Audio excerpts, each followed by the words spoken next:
Chapter 920. What is going on here, Count Tonagel? Just as Rogers saluted, Duke Viro's daughter hurried over and stopped when she saw Rogers and the others, apparently recognizing them as Kurlutzians. A puzzled look appeared in her eyes. Although these people were injured, they didn't look like the Count's captives. Brando did not allow them to participate in the battle, so they had been waiting for news from the back. They did not expect Ferlera to be the last one to arrive. The wild elf did not tell them whether they won or lost. She only told them that the Count wanted them to go over. Along the way, Eugenie noticed that there were no signs of battle. She did not see any Cruz's army, and the White Lion Guards did not look like they were involved in a battle. Brando saw the others behind the Duke's daughter. Romaine winked at him to show that she was fine, Avram who looked reluctant, Iko who was standing with Count Janelace's men, the little girl from the Grinoire's family, Kiera who was staring at the hands of the Cruz's men, and Miss Enid who was beside her. Lastly Dilferi, Magadol and Haruz. The Baron, who had just arrived, followed behind everyone, maintaining a distance that was neither too close nor too close. He looked at Brendel with a vigilant gaze. Brando did not pay attention to him. Although he knew who the Baron was, he nodded to Ferlera when he saw that all the envoys had arrived. As for Eugenie's question, Brando looked at Rogers and said, "Sir, you have heard the lady's question. You must have guessed that we are Erewhon's envoys. As guests of the Empire, we would like to know what happened. Perhaps you can tell us a thing or two." Rogers' eyes swept across the envoys one by one. He was slightly surprised and said, My lord, we were suddenly attacked by those monsters. We have not figured out what happened." Brando smiled. "Are you locals?" "Yes," replied Rogers at once. "I am Rogers of the House of Warren, and this is Sir Fergus's son," pointing to his tall, curly-haired companion and introducing the knight. "This is Sir Turner's daughter, and he is Mr. Locke's pupil." Lastly, he introduced the young man in the robe. Brando didn't need to listen to him to understand that these were all imaginary identities, but he didn't rush to expose them. Instead, he asked a few more questions about the local area, and Rogers answered them one by one without any doubts. The Duke's daughter looked at them suspiciously. She didn't understand why Brando was interested in these people. She thought they were Earl Jean's people, but she didn't expect them to be the descendants of the local gentry. After listening to Rogers' answer, Brando smiled. "You answered well." "That's right." Rogers wanted to say more, but when he heard this he couldn't help but be stunned. He didn't understand what the other party meant. For a moment the second half of the sentence was stuck in his throat. Brando replied, "Since Mr. Rogers is so familiar with this place, you must be a knight of the inner court stationed here. Or should I call you Mr. or Madam Spies?" Rogers' eyelids twitched, and he subconsciously put his hand on the hilt of his sword. The man and woman behind him did the same. Only the young man in a long robe, with jet-black hair and pitch-black eyes, remained indifferent. Roger's hand was just about to touch the hilt of his sword, but he suddenly realized something and slowly let go. He raised his head and smiled bitterly at Brendel. "Count Brendel, you have good eyesight. You recognized us long ago, right?" "You're welcome," Brando replied. These spies were undoubtedly the best gift from Martha. These people were the most important eyes and ears of the royal family of Cruz. Sometimes they even knew the movements of everyone in an area better than the local lords. Moreover, most of the people who were selected to become inner court knights were smart. At this time, if they wanted to find someone to find out what happened in Floating Cloud Hill overnight, it could be said that no one was more suitable than them. This time, his sentinel cavalry obviously couldn't have done a better job. He continued, "Mr. Rogers, since you are an inner court knight stationed here, then I won't beat around the bush. You are more familiar with this place than I am. I think you should have more or less guessed what happened to you." Rogers exchanged glances with his companions. Then he looked at Brando and asked tentatively, "I will only admit part of it, but we are not sure yet." The Duke's daughter was curious when she heard that these people were inner court knights of the royal family of Cruz. She couldn't help but look at them curiously. But Brando and this person's riddle was still unbearable. She opened her mouth and said, "Maybe I can ask what you are talking about. What happened?" "Miss Eugenie, if the Count is not wrong, the creatures under Jorgendy Ridge may have invaded the Empire. Medisha at this time received Brando's signal and replied softly. Then she repeated Count Jean's experience and some clues they found. This information was not confidential. One could understand it by going to Vargo's in person. Georgiandy Ridge. Eugenie was shocked. The Duke's daughter was stunned for a moment before she realized what she was talking about. It was obvious that this term had never appeared in her mind, not even in her wildest imagination. The people of the underground and the people of the surface were isolated from each other. They had not interfered with each other for thousands of years. Why would they suddenly invade the surface? Her first reaction was that the Count was bluffing again. But when her eyes fell on Rogers and the others who did not refute, she realized that all of this might be true. She could not help but blurt out, "What are they doing here?" She had just finished her words when she realized what was going on. She could not help but cover her mouth and said, "Lion people. Oh my God. Don't tell me they have reunited with the Temple of the Earth after 1,000 years? Roger's face was a little dark. "Count, how confident are you?" "You all know how confident I am. Why ask me?" Brando replied. At this time Enide carefully asked the little girl beside her, "Kiara, what are they talking about? Is the Empire in trouble?" "Big trouble." The little girl, who was still wearing her huge scholar's hat today, smiled gloatingly. "If that guy didn't lie, Luokeki, the fortress cluster in Broken Sword Mountain Range will not be in the hands of the Empire for long." Rogers obviously also realized this. When Kuei told him that the communication magic was interfered with, he had a faint premonition in his heart. He knew very well what it was. It was a kind of interception magic on the battlefield. The subterranean dwellers wouldn't have used such spells if it were just a simple attack from monsters. They would only be facing an organized army, and it went without saying who was behind the subterranean dwellers. His expression changed for a moment and he finally made a decision. He first glanced at his companions and then said to Brando, "If Georgiandy Ridge has indeed attacked the Empire, then this area should have fallen into their hands now. This should be a problem for the Count. Of course, I think the subterranean dwellers can't tell the difference between the Cruz and Erewhon." Brando replied. "What does the Count plan to do?" "I have a simple plan. That is to find out where these underground creatures are and find a place to break out of their encirclement," Brendel replied. "Their first target is Anzaruta's defensive line, and their second target is the Empire's army.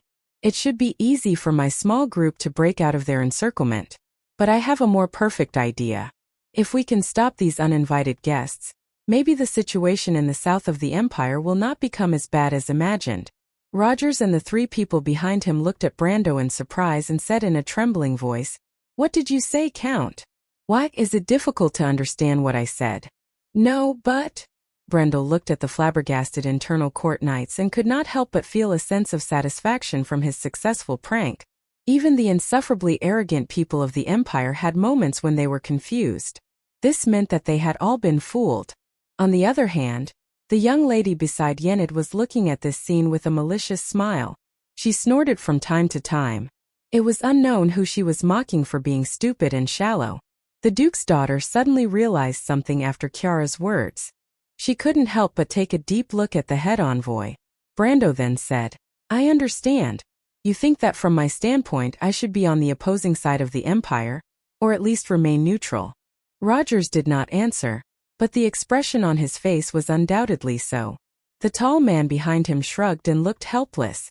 The female knight behind them looked a little nervous and her hand was always on the hilt of her sword. Only the last young man did not say a word from beginning to end. His face was calm. Brando looked at the young man again and then said, "You have misunderstood something.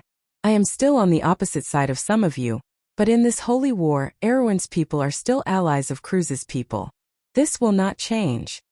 Rogers looked at the Count with a little surprise. He thought that the rumors said that the Count was eccentric, but he did not expect the rumors to be true. In the Count's words, the Empire was the Empire, and the nobles were the nobles.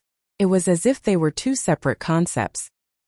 He faintly felt that Brando was implying something, but he did not have time to think about it. He replied with gratitude in his heart, "Count, I admire your integrity very much. Now I believe that what you did in the Black Sword Fortress was as the rumors said. I apologize to you on behalf of the Empire." When Chiara heard this, she quickly pulled Enid and turned around. Her action startled the latter. She could not help but ask in a low voice, "What's wrong, Chiara? Are you not feeling well?"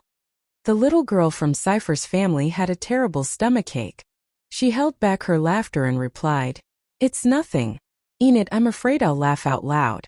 Help me block it. I can't stand it anymore."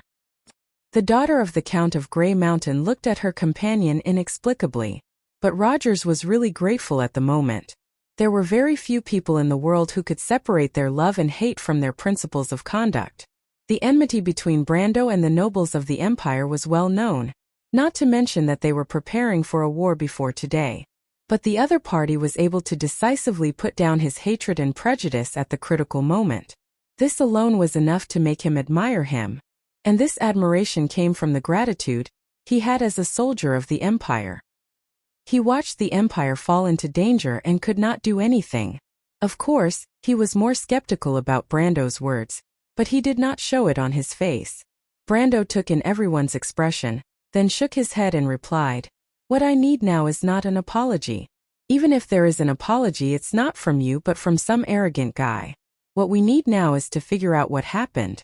What we said before is nothing more than speculation based on the existing information, but we still need a more detailed plan. Mr. Rogers, I believe you understand why I want to see you. If I want to know what happened before last night, no one here knows better than you." This was what Brando and Maynard were most concerned about at the moment. Hemlock Town was empty and there were no signs of battle. Only a few residents of Boulevard of Leaves and Vargas were attacked. All signs indicated that the army of Count Alcorn and the other nobles did not retreat because of the attack on Jorgandy Ridge. Or at least they might have escaped before that. But what Brando could not figure out was why Count Jean was left alone in this place. In fact, the Count was still cursing his heartless colleagues. Coincidentally, according to the cavalry captain's judgment, the Curlet's inner knights weren't the owners of the farm where the Sentinel cavalry rescued Rogers and the others. In other words, they probably encountered the cavemen halfway, and had to retreat to the nearby farm to defend. As for why they left their secret base at that time, it might be a coincidence, but Brando was more inclined to another guess. Rogers was slightly surprised at this moment. Apparently, the Count was very clear about the jurisdiction of the knight, but he was a little puzzled as to why the other party knew so much about them. Even among the upper echelons of the Empire, the Knight of the Imperial Court was only a semi-public existence. Some secrets were only in the hands of the royal family from the beginning to the end. Regarding this point, even the young man in the robe raised his head for the first time. He looked at Brando and lowered his head again. This thought only flashed in Roger's mind and then disappeared. But then a more surprising thought rose in his mind. He could not help but raise his head and look at Brando in confusion. "Count Jean, didn't you see?" "See what?" Brando asked inexplicably. After saying this, he immediately frowned again, instinctively realizing that he and Count Jean might have missed something. Of course, it was also possible that the other party was playing some kind of trick, but when he saw Rogers exchange glances with his colleagues in shock, he knew that the other party was not lying. Rogers seemed to take a while to digest the news. His Adam's apple rolled before he replied dryly, "Count Jean, please forgive my offense. Can I confirm again that you and your delegation did not see that beam of light last night?" His tone was so careful that he unconsciously used honorifics when addressing Brando. Beam of light? Brando was really stunned this time. He and Maynard did not sleep all night, but they did not see any beam of light at all. "What are you talking about? Is there a magic resonance somewhere? Is it a trick of the crypt creatures in Jorgandy Ridge?" "It's not a magic resonance," the female knight, who had been silent all this time, blurted out. "It's the resonance of a divine artifact. How could you not see it?" Near Vargas and Linia Avenue, half the sky was illuminated.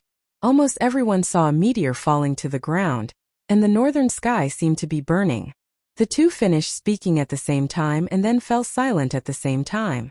Everyone looked at each other. "What are you talking about? There's no such thing." The Duke's daughter frowned and retorted, "Meteor falling to the ground? Is there such a fun thing?" Roman's eyes lit up. He hurriedly looked at Medicia, but the latter frowned as if thinking about something. You said the meteor fell to the ground, and the northern sky seemed to be burning? Brando asked as if he had heard a fairy tale. The female knight did not understand what she had said wrong. She looked at her companions, but Roger's and Trevor's faces were very gloomy. What's going on? Rogers asked in a deep voice. My lord, you didn't see this scene? Brando did not answer. He only exchanged a glance with Maynard. The latter nodded silently at him and mouthed a word to him. Brando turned around and seemed to understand something. He said to the White Lion guards beside him, Go and ask Count Jean if he saw what Mr. Rogers and the others said. In order to avoid going down the same path as Kanan, no matter how difficult it was, he would continue to update and persevere until the end of the game. Chapter 921. Just as Brando expected, Earl Jean and his army entered the area one night in advance. They did not see any meteors or flames in the sky, nor did they see the resonance of the divine artifact. What he saw was no different from what Brando and Maynard saw last night. There was only a river of stars in the sky and a starry sky in the winter night. Now why was the Earl left here alone? It was as if the truth had been revealed. Whether it was Earl Alcon, the Moore family, the Walker family, or the Cooper family, the nobles of Cruz who gathered here reacted the moment they saw the divine artifact. Compared to the divine artifact, what was a mere Earl Erwin? Therefore, they rushed to the north at the first opportunity, hoping to be the first to reach the place where the meteors fell. Even if they could not take the divine artifact for themselves, as the discoverer, they would be the first to offer it to the supreme existence of the Empire, or the Holy Cathedral of Fire. Then, they and the families behind them would share this unimaginable glory. It was not impossible for them to rise to the top in one step. The Knight of the Inner Court who belonged to the royal family was no exception. As the supervisor of Floating Cloud Hills, it was impossible for them to ignore such a big thing happening in this land. In fact, Rogers was very clear about the importance of the divine artifact. Therefore, he brought all the Inner Court Knight in Hillet Villa to prevent the nobles from doing anything irrational. But the problem was Earl Jean did not see it. He did not know what was happening less than 20 miles away in the area of Valgus and Forest Leaf Avenue. He was scouting the battlefield with his subordinates under the night sky and occupied the advantageous terrain. So, everything that happened after that night could be explained. Roger's face was a little ugly. He was sure that the strange scene last night should be clearly visible at least 100 miles away, not to mention the hilly area close to Forest Leaf Avenue and Valgus. Could it be? The female knight seemed to have realized something. This is a trap set by Georgiandy Ridge? A large-scale illusion. That was the first thing that came to Roger's mind. But when he and Frauder looked back at the black-haired young man, the latter shook his head with certainty. That's the resonance of the divine artifact. The young man answered affirmatively, and then said no more, as if it was none of his business whether you believed it or not. Kuei, this doesn't make sense, Trevor said. Well, I know you're the best, but the problem is that you're still young. You have to admit that there are a lot of old guys in this world who are much stronger than you. It's not a big deal to lose to them. Before he could finish speaking, he saw the young man glancing at him indifferently, causing the latter half of his sentence to be stuck in his throat. He could only spread out his hands and say, All right, pretend I didn't say anything. Before Trevor could finish speaking, he heard a soft sneer. How pitiful. Stupid people who don't know themselves. The internal court knight's expression changed abruptly. He raised his head and looked in that direction, only to find a short little girl looking at him contemptuously with her chin raised. Trevor was almost angered to death. He wanted to flare up, but then he remembered that as an imperial knight, it seemed undignified to scare a little girl. He could only pout and say, Forget it. I'm not going to argue with an uneducated little girl. But what he did not expect was that the little girl dared to snort softly and replied with disdain, Shut up. Brainless people have no right to speak. You? The law of the divine artifact is the superior law, and the law of magic is the inferior law. The superior law can simulate the power of the inferior law, but this process is irreversible. This is also the basic principle of the Tiamat canon. Otherwise, what's the difference between the resonance of magic and the reaction of the divine artifact? You don't even know this. You're not fit to be a human. Chiara shook her head in disappointment. This little lady from House Cipher had a childish voice, but her words were clear and logical, giving people a strange feeling of contrast. But to Trevor it sounded like slaps to the left and right of his face, making it swell, even though he did not understand most of it. In the end, the little lady concluded crisply, "Apologize to your companions. Because you've insulted knowledge. If I have any sense of shame, I'll choose to kill myself by slamming my head against that red pine tree over there." "Do you know why?" She snorted softly. "Because the red pine tree is called the Tree of Fools by the mountain people. This title was prepared for your excellency thousands of years later." Trevor was dumbfounded, but even his companions behind him could not help but snicker.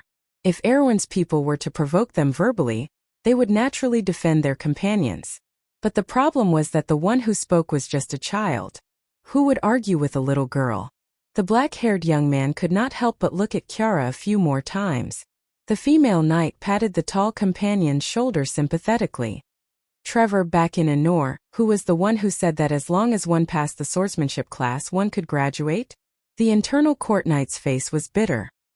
He regretted it so much that his intestines were turning green.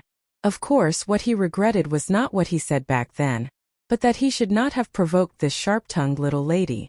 Brando knew how terrifying this sister of the king's eldest son was. He only found out later that her mentor was Zazian. That guy was an old friend of Tumen's, the master of ancient Erwin linguistics in this era, and an important storyline NPC during the Slate War. He had seen the kind-looking little old man before, but he had never seen Chiara before. He didn't know how the old man had pampered the genius girl of House Cipher to the point that she had developed the personality of a little witch. He did not want to provoke Chiara because he knew that the other party was still thinking about his knowledge of the Bugas, so he changed the topic. "Mr. Rogers, let me ask you a question. Before the resonance of the divine artifact occurred, did anything unusual happen in Vargas, Linia Avenue, and even Ironwood Town?" Rogers glanced at Brando and instinctively felt that the other party did not seem to want to mention the meteor fall. But he quickly put this vague premonition behind him and thought carefully. The resonance of the divine artifact occurred after 9 o'clock. Before that it was very calm. Most of the nobles did not leave their stations, except for Count Jean, who set off from Linia Avenue in advance and went to this place. He looked at Brando's eyes and continued to answer. "In fact, until our spies sent the last message before evening, it should have been relatively normal." "Did your spies contact you after that? You should be using magic to communicate, right?" Brando knew that these internal knights were mainly in charge, but they should have a lot of spies outside. "My lord, the magic communication in the entire area has been interfered with by someone using magic," Rogers replied. Brando was slightly stunned, but then he understood. Dimensional anchor and suppression spells were not rare in Wonde, and the underground army of Georgandy Ridge obviously had the ability to cast these spells to cover the entire area. The Nest Lords and the Blind Shamans were very good spellcasters. He wanted to ask more, but he saw that the female knight wanted to say something but stopped. Then she whispered something to Rogers, and the latter nodded. She then plucked up the courage to answer. "My lord, there's one more thing. Please go ahead." Before the resonance of the divine artifact occurred, there was a very long period of time where the entire Vargas region could hear very ear-piercing vibrations. "The sound should have come from above the clouds," the female knight replied. Brando slapped his forehead. He had never heard this sound before. He thought for a moment and asked, "Does it sound like the sound of a fleet passing through the clouds?" The officer from Yanalasu raised his head sharply and looked at Brando curiously. The floating ship was still a new weapon in this era, and not many people were familiar with it. However, the female knight shook her head. "That sound sounds more like thunder. It's rumbling." Brando exchanged glances with Maynard again and then continued to ask, "You met the caveman halfway, right? When was that?" "Early in the morning," Rogers replied with certainty. Brando pondered for a moment. "Well, let's assume that all of this is a conspiracy of the Georgandy Ridge people. Mr. Rogers, do you know of any natural entrances to the underground in this area?" "I know of one near Hemlock Town," the tall knight replied. "I wanted to explore it once. It's terrifyingly big, but unfortunately I didn't go very deep. "Is it very dark inside, Mr. Knight?" a crisp voice asked. The inner court knight looked over and found that it was another little lowly asking him a question. He quickly shut his mouth and did not say a word, as if the little lolas from Aween were all demons with horns on their heads. The one who spoke to him was naturally the daughter of the Grand Duke of Grinoires, but the little lowly did not expect Trevor to quickly put on a straight face when he heard her speak. He even glared at her, scaring the little girl to tears. "There's also one near Forest Leaf Avenue," Rogers replied. Brando thought for a moment. It was almost the same as what he remembered. He then looked at Maynard, and the latter nodded. "That means that when you encountered the subterranean dwellers, it was less than an hour before Jorgendy Ridge launched their attack." He thought for a moment and replied. Then he turned to Medisha and said, "Bring us our map." Medisha smiled and nodded. "The Underdark dwellers are cunning, especially the Minotaurs and Harpies. They rarely fight unprepared battles, and they must have figured out your deployment before launching a surprise attack. Other than Count Jean, we have not found any other noble's army, and that's why we have not found any traces of the other noble's army. And that's very telling. Your stronghold in Hillet Mountain Manor is no secret. They must have been watching you for a long time. From the underground exit of Leaf Avenue to the farm where you encountered them, according to the speed of the subterranean dwellers, it's almost an hour's journey." Rogers and the others were knights of the inner court. Their task was to monitor the movements of the local nobles, not to be in charge of defense, so it was not surprising that they did not understand these things. That was why Brando patiently explained. If the Knight of the Folded Sword Knight Regiment could not even see these things here, then Brando would most likely think that this guy was a liar who deceived the world. "Then what should we do now, Count?" After listening to Brando's analysis, Rogers seemed to have some confidence in the Count of Erewhon, so he asked. Brando did not answer him directly. Instead, he waited for Medisha to bring the map. Rogers and the others could understand the map, but they were clueless about how to infer the movements of an army. And most of Brando's tactical knowledge was inherited from the original memory of this soul. The militia would teach him some superficial knowledge of the map. In his previous life, he had been the leader of a player's adventurer group and mercenary group, presiding over local defense, so he barely understood some scraps of military knowledge. In addition, in this life, he had commanded several large and small battles, so he could barely judge the intention of Jorgendy Ridge's attack. But the most professional of all was obviously Maynard. The female knight was a graduate of the Royal Knight Academy, a standard academic. She glanced at the map and said to Brando, "The nearest place to Floating Cloud Hill is too far away from Rokisi Broken Sword Mountain Fortress. There are more than 2 entrances to the underground world from here.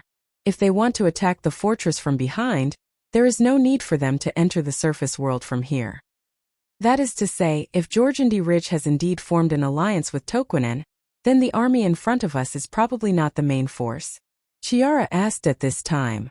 "This is a harassment force," Brando replied while looking at the map. "Their goal is to prevent the Imperial Army from gathering in the hinterland behind the fortress." His eyes looked across Hemlock Town, Vargas, and Linya Avenue. To achieve this goal, they must attack the most critical points.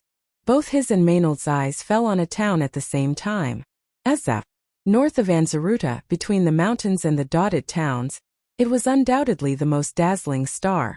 This city was called the White City of Cruz, compared with the White City of Fanzan, except that both cities were built with the same white stone walls. Another thing in common was that they were important land transportation hubs. Azaf was the southern terminus of the Evergreen Corridor, which was connected to the central region of the empire. To the north was the Flowerleaf Ridge, to the east was the wilderness of the Four Territories, and to the west was the heartland of the empire, the plains north of Violet Valley. Once this city fell, it meant that the entire southern part of the empire, from Rokisi to Anzaruta, and then to the wilderness of the Four Territories, would collapse. Although Rogers and the others did not understand the strategic intentions of the army of Jorgendy Ridge, they still understood the importance of Azaf. Seeing Brando and Maynard's eyes fall on this point on the map, several Imperial Knights' faces turned pale. Obviously, they knew what kind of situation the Empire would face if the rats from the underground succeeded. But Brendel was not that nervous. First of all, it had nothing to do with him, and second of all, he knew that the situation was not that bad. The eagle above the Kurlutz highlands was an eagle after all. How could it be defeated by a sneak attack? Azaf's geographical location was so important that there were powerful local legions in all 4 directions, not to mention the Imperial Navy stationed in the west of Rokizi. If the harassment force of Jorgandi Ridge could take down Azaf, then they would not just be a harassment force but the main force. The intention of this force was obviously to attract the attention of these local legions, so that they would not have time to rescue Rokizi. If this rat really achieved its goal, even if it only reached the vicinity of Azaf, it would basically announce the end of the Empire's line of defense in Anzaruta. Just such a blow was absolutely unacceptable to the Empire. Brando's eyes moved back and fell on the north of Vargas and Linia Avenue. Ironwood Town, crossing Vargas and Linia Avenue is not their goal. They should have crossed these places earlier today, Maynard replied. Brendel nodded in agreement, and the results of the investigation also confirmed this judgment. He stared at the map in silence, but several of the Kurlutz knights seemed a little anxious, as if they were one step slower and the Empire would fall into an irrecoverable situation in the blink of an eye. Brando seemed to be aware of the obvious anxiety of the knights. He deliberately looked at them. Rogers finally could not help but ask, "Count, I wonder if what you said before is true or false?" "What?" Brando pretended to be ignorant and asked in return.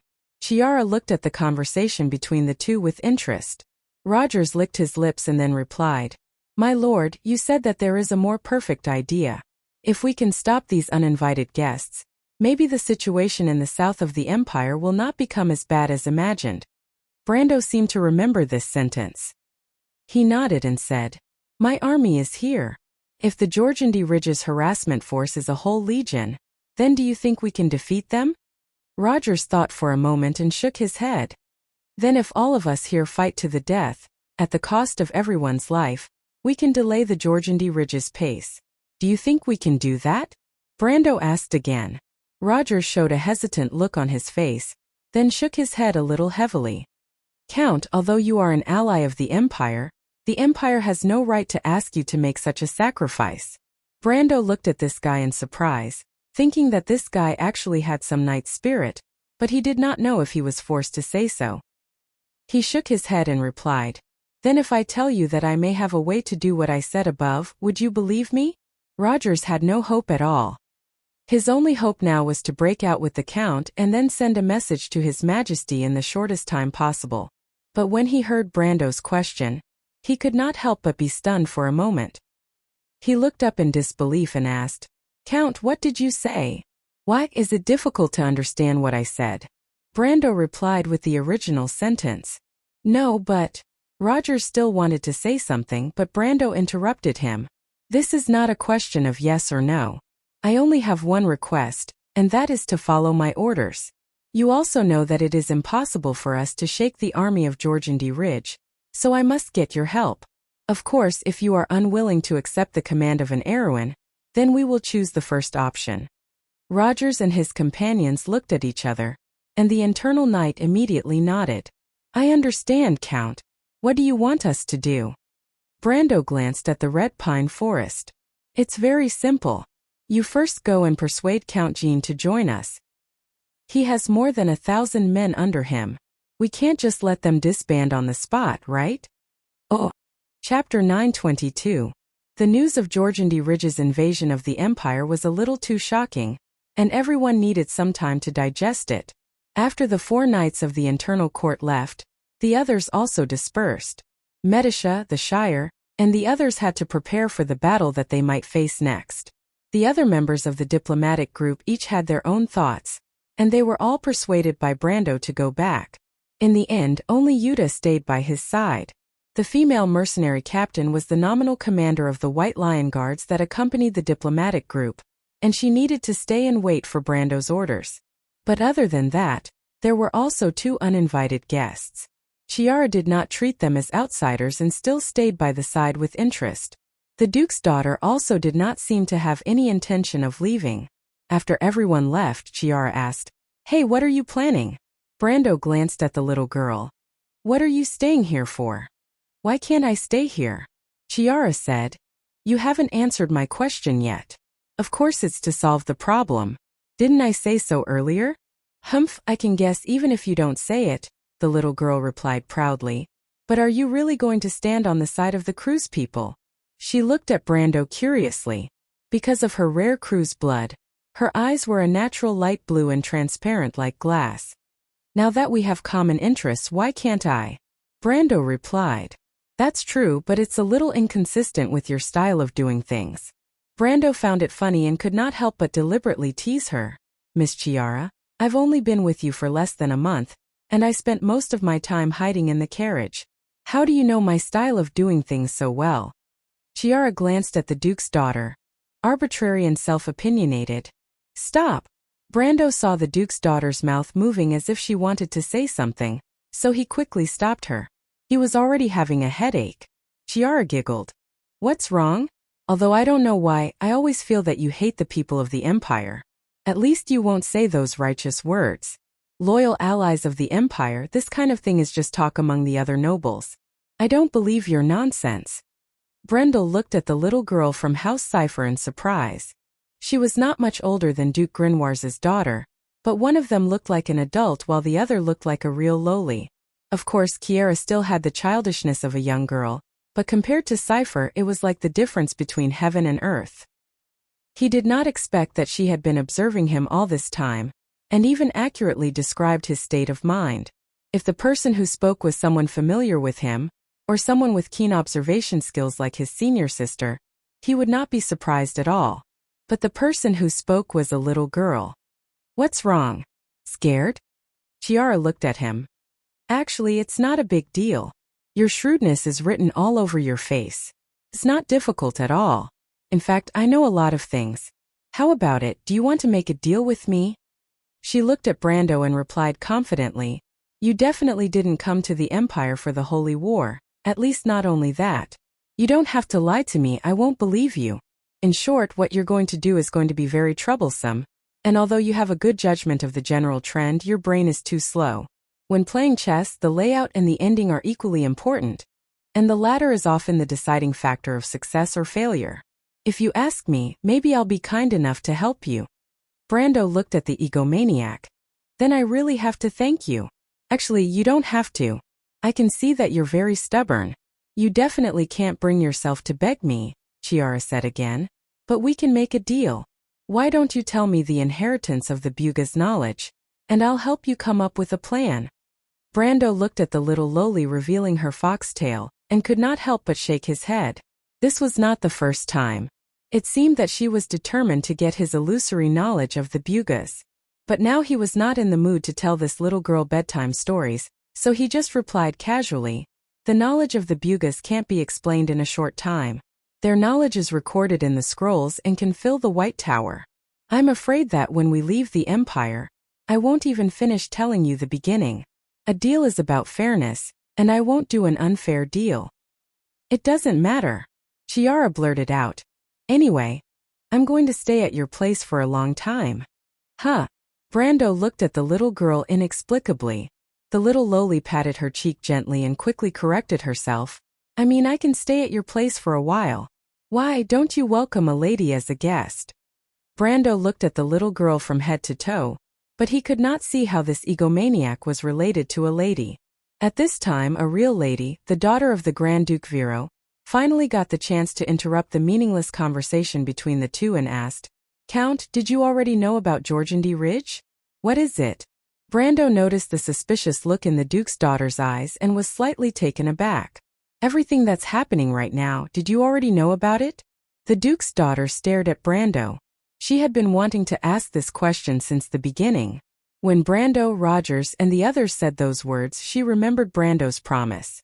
Although he had a bad relationship with Cruz before, if he could really save the situation at this time, what he had done before would not bring him any trouble. Instead, it would become his glorious emblem. A noble who would neither yield to the power of the Empire nor abandon justice because of personal grudges, and who could distinguish right from wrong, coupled with his performance in this war. One could imagine how high his prestige and reputation would be in both the Empire and the kingdom. But what made the Duke's daughter feel a little scared was, how did he guess all this? How did he expect the attack of Jorgendi Ridge? How did he expect the Empire to be in trouble? If this was a prearranged arrangement, then it would be a little too scary. Brando glanced at Eugenie, as if he knew what she was thinking. He nodded and said, "Yes, Miss Eugenie. In fact, I contacted Jorgendi Ridge and asked the people of the Underdark to form an alliance with the Lion Men of Toquinen, and then ordered them to attack the Empire. You know, I have a Howran Gaia. Although it's broken, it can still be used. I've seen them in the loop of trade winds before. They cried and asked me to be their chieftain, and they even said that they wanted to marry their saintess to me. But I refused righteously because of the principle that different species should not intermarry. By the way, have you seen their saintess?" The Duke's daughter stared at the Count with her eyes wide open, but the more she listened, the more ridiculous it became. Finally, she realized that he was just teasing her. "You?" She could only snort, knowing that this guy would never tell her the truth. When Yuta heard Brando talking about the saintess of the Lion Men, she finally could not help but laugh. She thought that her lord was too playful. If those words were to reach the ears of the Lion Men, Toquinen's enemy tomorrow would not be the Empire, but Erwin's new leader of the diplomatic corps. Her laughter attracted Brando's attention. He had never seen his beautiful mercenary commander like this before. Yuta almost immediately realized that she had lost her composure. She quickly composed herself and lowered her head to complain to her lord. Although Brando's words were absurd, he did not deny Eugenie's doubts. The Duke's daughter thought for a moment and understood the meaning behind it. She had been in fear these days, and although the current situation seemed to be getting worse, she more or less saw a glimmer of hope. At least it seemed that their leader was not so unreliable. Many people said that he was crazy, but how many people expected this day to come? She was silent for a moment, and seemed to have gained a little confidence. "Count, what you said to the people of Cruz, is it true?" "I said a lot to them, and it's inevitable that there are some lies," Brando replied. "But which part are you asking about?" The Duke's daughter rolled her eyes at him. "You said that you can save the situation. Aren't you kidding?" "Not all of it," Brando replied. "Miss Eugenie, this is the beginning of a great war. In this war, there are very few things that we can control. Seriously speaking, at least until now, with or without us, the outcome of this war will not change much." The Duke's daughter widened her eyes again. She knew diplomatic etiquette, but she knew nothing about military matters. "But you still said that to them?" Chiara listened to the conversation between the two and could not help but laugh. "Miss Eugenie," she replied, "this is the cunning part of this guy. In a war, any factor will have an impact on the outcome of the war, but the key is the extent of the impact. Of course, he can save the situation, but the key is to what extent. This is not easy to say. No one is a god in heaven who can guarantee this kind of thing." "So you are lying to them?" The Duke's daughter felt that she had to take back her previous thoughts. They were the knight of the inner court of the Empire, the secret agent of the royal family. What was the difference between lying in front of the supreme of the Empire? "You can't say that I am lying. We can indeed leave. I just thought of a way to give them a little confidence. After all, it is their duty to protect the Empire, not ours. We stayed to help them. We have done our best," Brando replied. "Don't worry. No one knows how bad the situation will be in the end, or how good it will be in the end. We do not need to defeat Jorgendi Ridge, but we just need to do better than others. As for what will happen when the time comes, it depends on what we say." The Duke's daughter finally had a clue. This seemed to be no different from diplomatic affairs because they were all equally shameless. "My lord, what do you plan to do next? Will the diplomatic group be in danger?" she asked the Duke's daughter. Brando shook his head this time. He could not answer this question. As Maynard said, history had pulled everyone back to the same starting line. The participation of Jorgendi Ridge had completely changed the history he knew. Jorgendi Ridge was not a country in the true sense. Perhaps it could only be called a country. It was a general term for the underworld. In the dark underworld, there were only lords, castellans, patriarchs, and different ethnic groups gathered together to form scattered forces of various sizes. He still did not know which lord or lords had contacted the Toquinen Lion Beast men, but Brando had a vague hunch that this invasion was not simple. The power structure of Jorgendi Ridge had determined that its lords rarely launched large-scale military operations, But if the current situation was as he expected, then it was a rare move in the underground world. It was very likely that it did not only include the actions of a few lords, but Brendel felt that this idea was a little too ridiculous, and even he could not accept it. There was a thick fog in front of him that was waiting for him to clear up. His knowledge of history was quietly disintegrating, and all that was left for him was the experience of 2 lifetimes. I have a vague idea, but I need to confirm it first. Before that, we need to minimize our conflicts with them, but we still need to focus on breaking through their encirclement. If we accidentally fall into their encirclement, we won't be able to do anything. Brendel replied in a low voice. Break out? The Duke's daughter asked. Which direction should we break out in? It's best to break out in the direction of the inland sea. The inland sea? Brando nodded. The snow on the mountains of Anzaruta melted and formed rivers. These rivers flowed westward through many duchies and into the Sea of the Dying Moon. They flowed southward into Erewhon and finally into the Shining Sea. The rivers flowed northward into the inland rivers. These rivers flowed north of Anzaruta and gradually washed out a hilly area, which was today's Floating Cloud Hills. One of the most famous rivers was the Surging Silver River. The Surging Silver River crossed Anzaruta and opened up the Surging Silver Valley. The southern part of the valley was called the Vargas region, which included Vargas, Hemlock Town and other towns of various sizes. North of the valley was the Bear Lake region. The river formed a lake on the hills and then turned eastward under the obstruction of the short main mountains and entered a huge inland lake. This lake was the inland sea that Brando mentioned, the Empire's Inland Sea. The Empire's Inland Sea was also known as the Sublime Inland Sea. It was a huge inland lake, but it spanned across dozens of regions. The lake water was also very salty, so it was not an exaggeration to call it a sea. The Sublime Inland Sea started from the Cape Bay in the west, the Metz region in the north, the short main mountains in the east, close to the Evergreen Corridor, and the end of the Rokisi Plateau in the south, a rich alluvial plain. The entire Sublime Inland Sea almost divided the empire from east to west and from south to north, but it gave birth to the most glorious civilization of the Cruz people. Countless ports and cities were located along the coast, closely connecting this huge empire for the past 1,000 years. In the long river of time, the entire Sublime Inland Sea had become the most prosperous and elite region of the empire. The continuous southern plains, the prosperous Cape Bay, the hometown of shipbuilding, and the heartland of the empire, the Violet Valley. It could even be said that if the entire empire was a sophisticated magical machine, the Sublime Inland Sea would be the magic core of this machine. It provided the empire with an endless supply of power and energy, materials, manpower, and money. Even the orders from the central government of the empire were transmitted through the Sublime Inland Sea to every corner of the empire. The Sublime Inland Sea on the west of Floating Cloud Hills revealed a corner of the estuary of the surging Milky Way. Brando knew that there was a port called Lone there. This port was not famous, but it was north and south of Asgard on the south of the Evergreen Corridor. If Asgard fell, then this port would be the last springboard for the Empire to counterattack Anslova in the future. Of course, Jorgendi Ridge would not let go of this port, but the problem was that Brando was sure that the enemy's attack focus would definitely be on Asgard and not Lone. This was because there were many local legions stationed in the Violet Valley on the west of the Evergreen Corridor and the Flower Ridge on the north, not to mention the Red Legion in the Wilderness of Four Realms.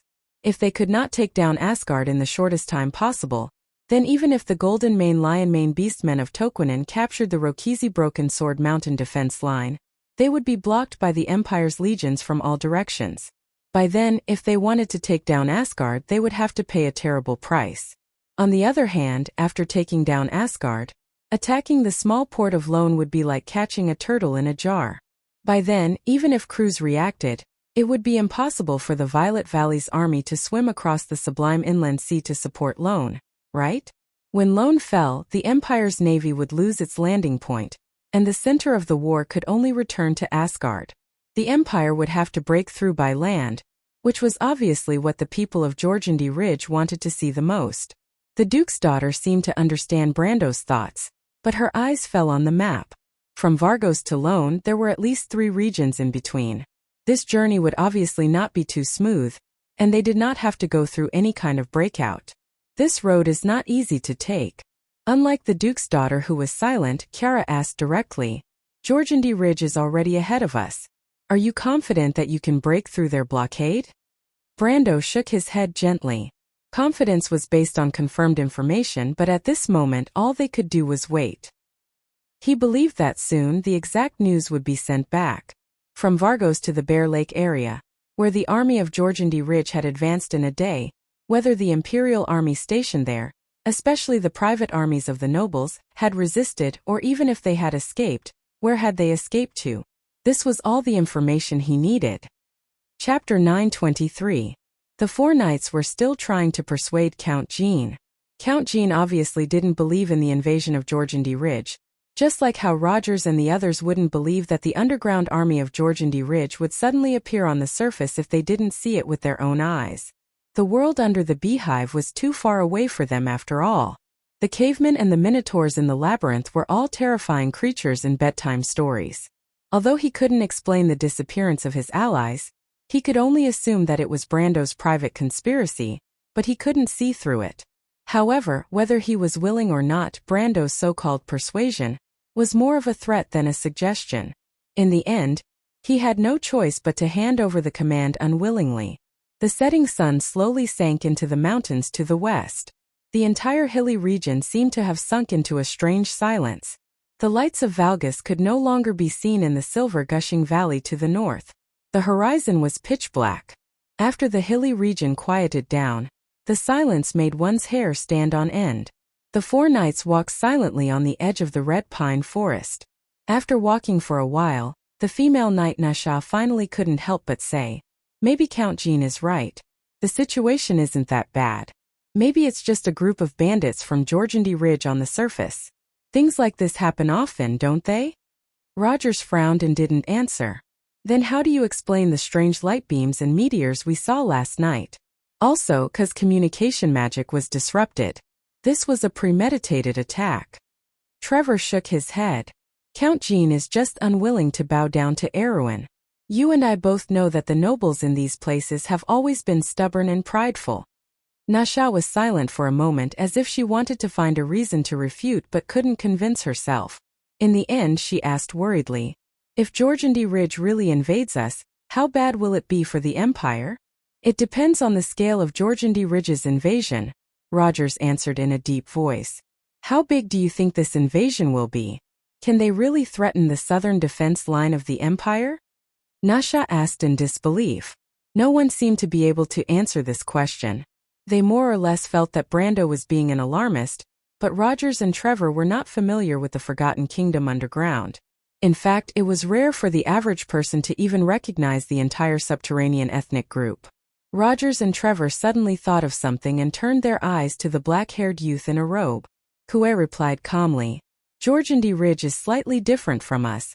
They don't have a unified kingdom. There are only lords of various sizes in the dark underground. The only exception is the Dark Elves. Kue, how strong is the strongest overlord? Nasha asked. It's roughly equivalent to a mid-tier kingdom on the surface. Are there many lords like this? Kue shook his head. Other than the 3 black dragons that were exiled by the Dragon Clan, there are also the famous Minotaur King Geralt and Medusa's Queen Pertana. They are known as the kings of the underground world. If we're talking about threatening the southern defense line of the Empire, is a lord like this strong enough? Nasha asked again. If they go all out, it might be enough.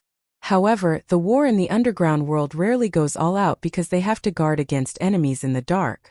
It's a reasonable guess that 2 overlords are working together, but these overlords are second to none in Jorgendi Ridge.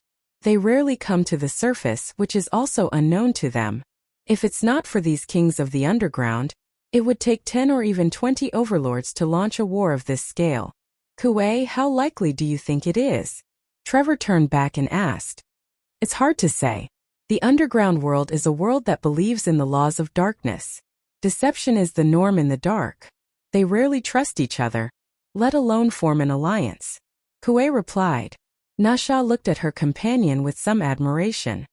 Then, is it possible for them to form an alliance under special circumstances? Maybe, Kue replied. But I'm not sure. The Tanajo Count might know more about the people of the underground world. Why do you say that? Maybe he's just being an alarmist? The female knight was obviously not happy to hear that.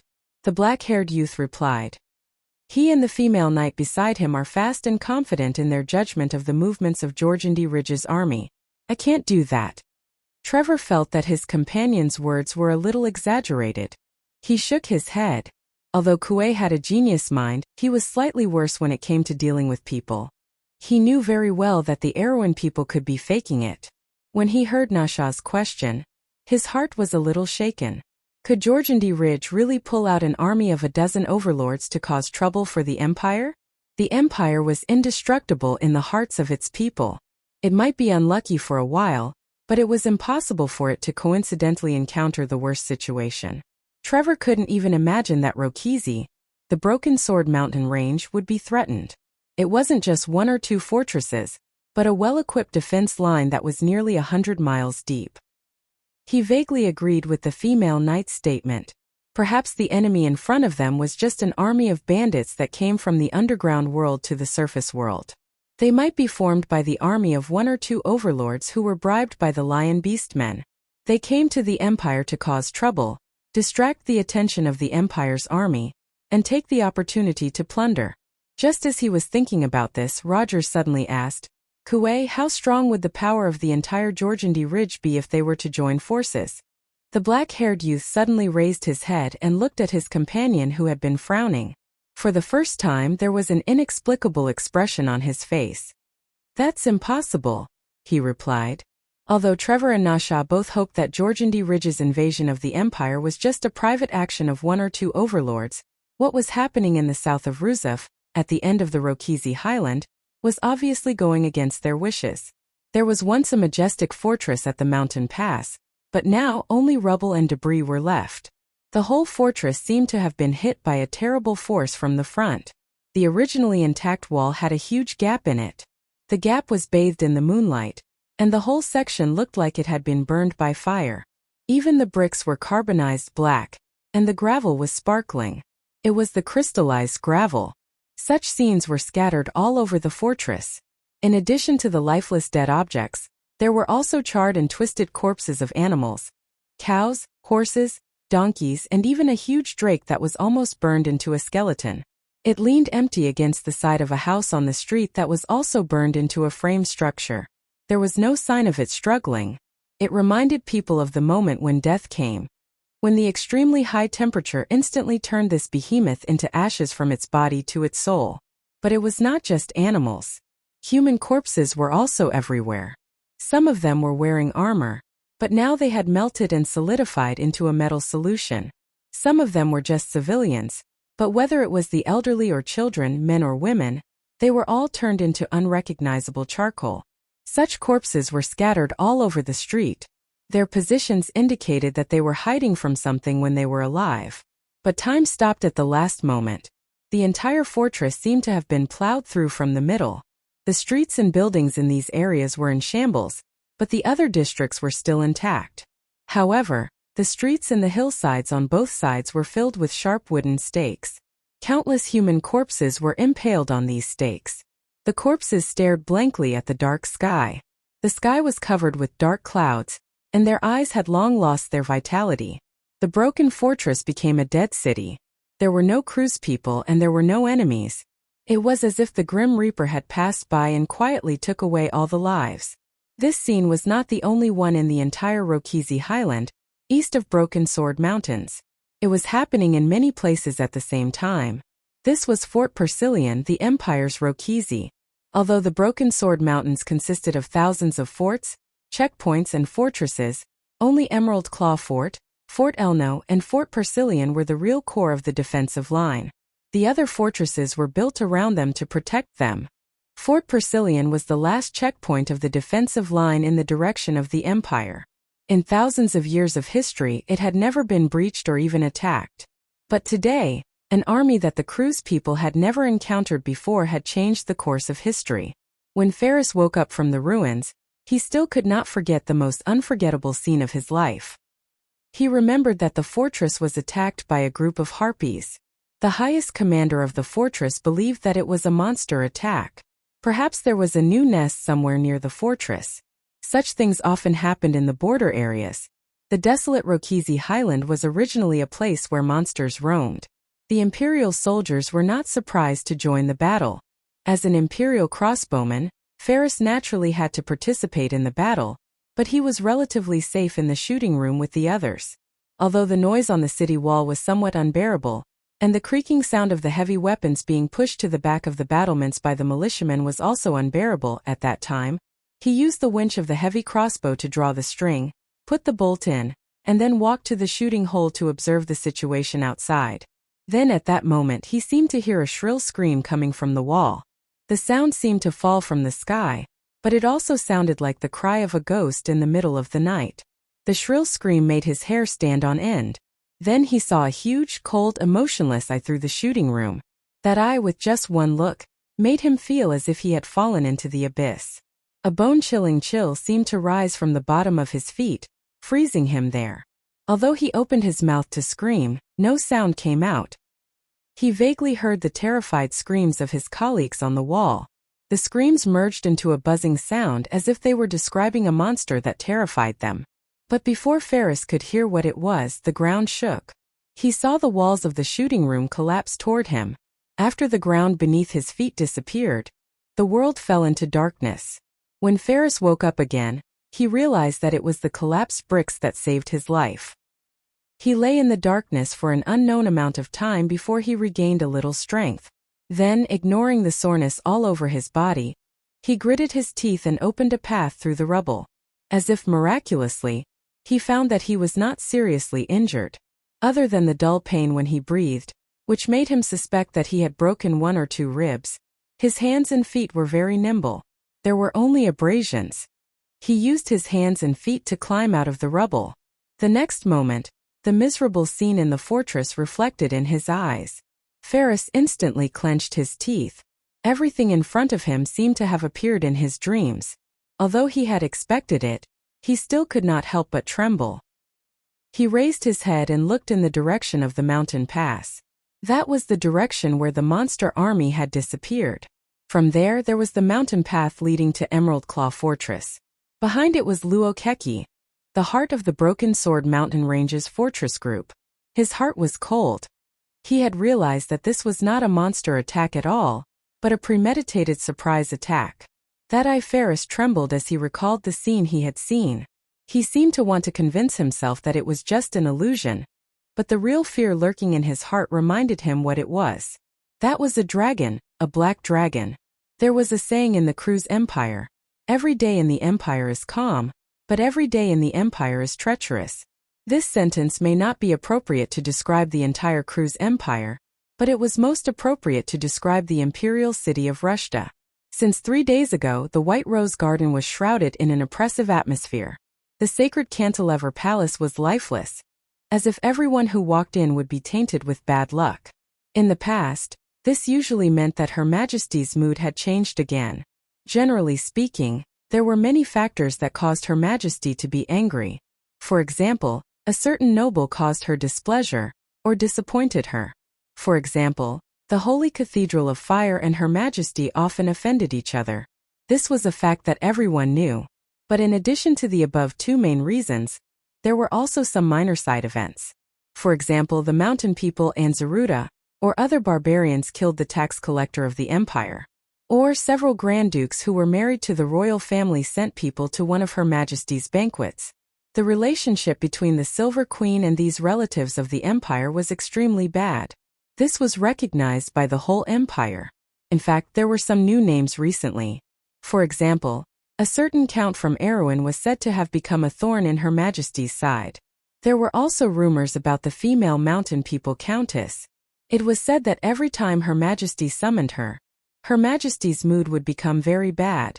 But this time there were no nobles causing trouble, and the Holy Cathedral of Fire was well behaved. Although the 7th Prince's carriage accidentally fell off a cliff on the way back to the imperial city at the Latch of Tiles and was seriously injured, the mountain people were very obedient. They even sent a delegation to explain the matter. This delegation was about to arrive at the imperial city. This attitude showed that they had completely surrendered to Her Majesty. It seemed that there was no need for Her Majesty to be furious about this matter. On the other hand, there seemed to be no news from Flowerleaf and Ludwig.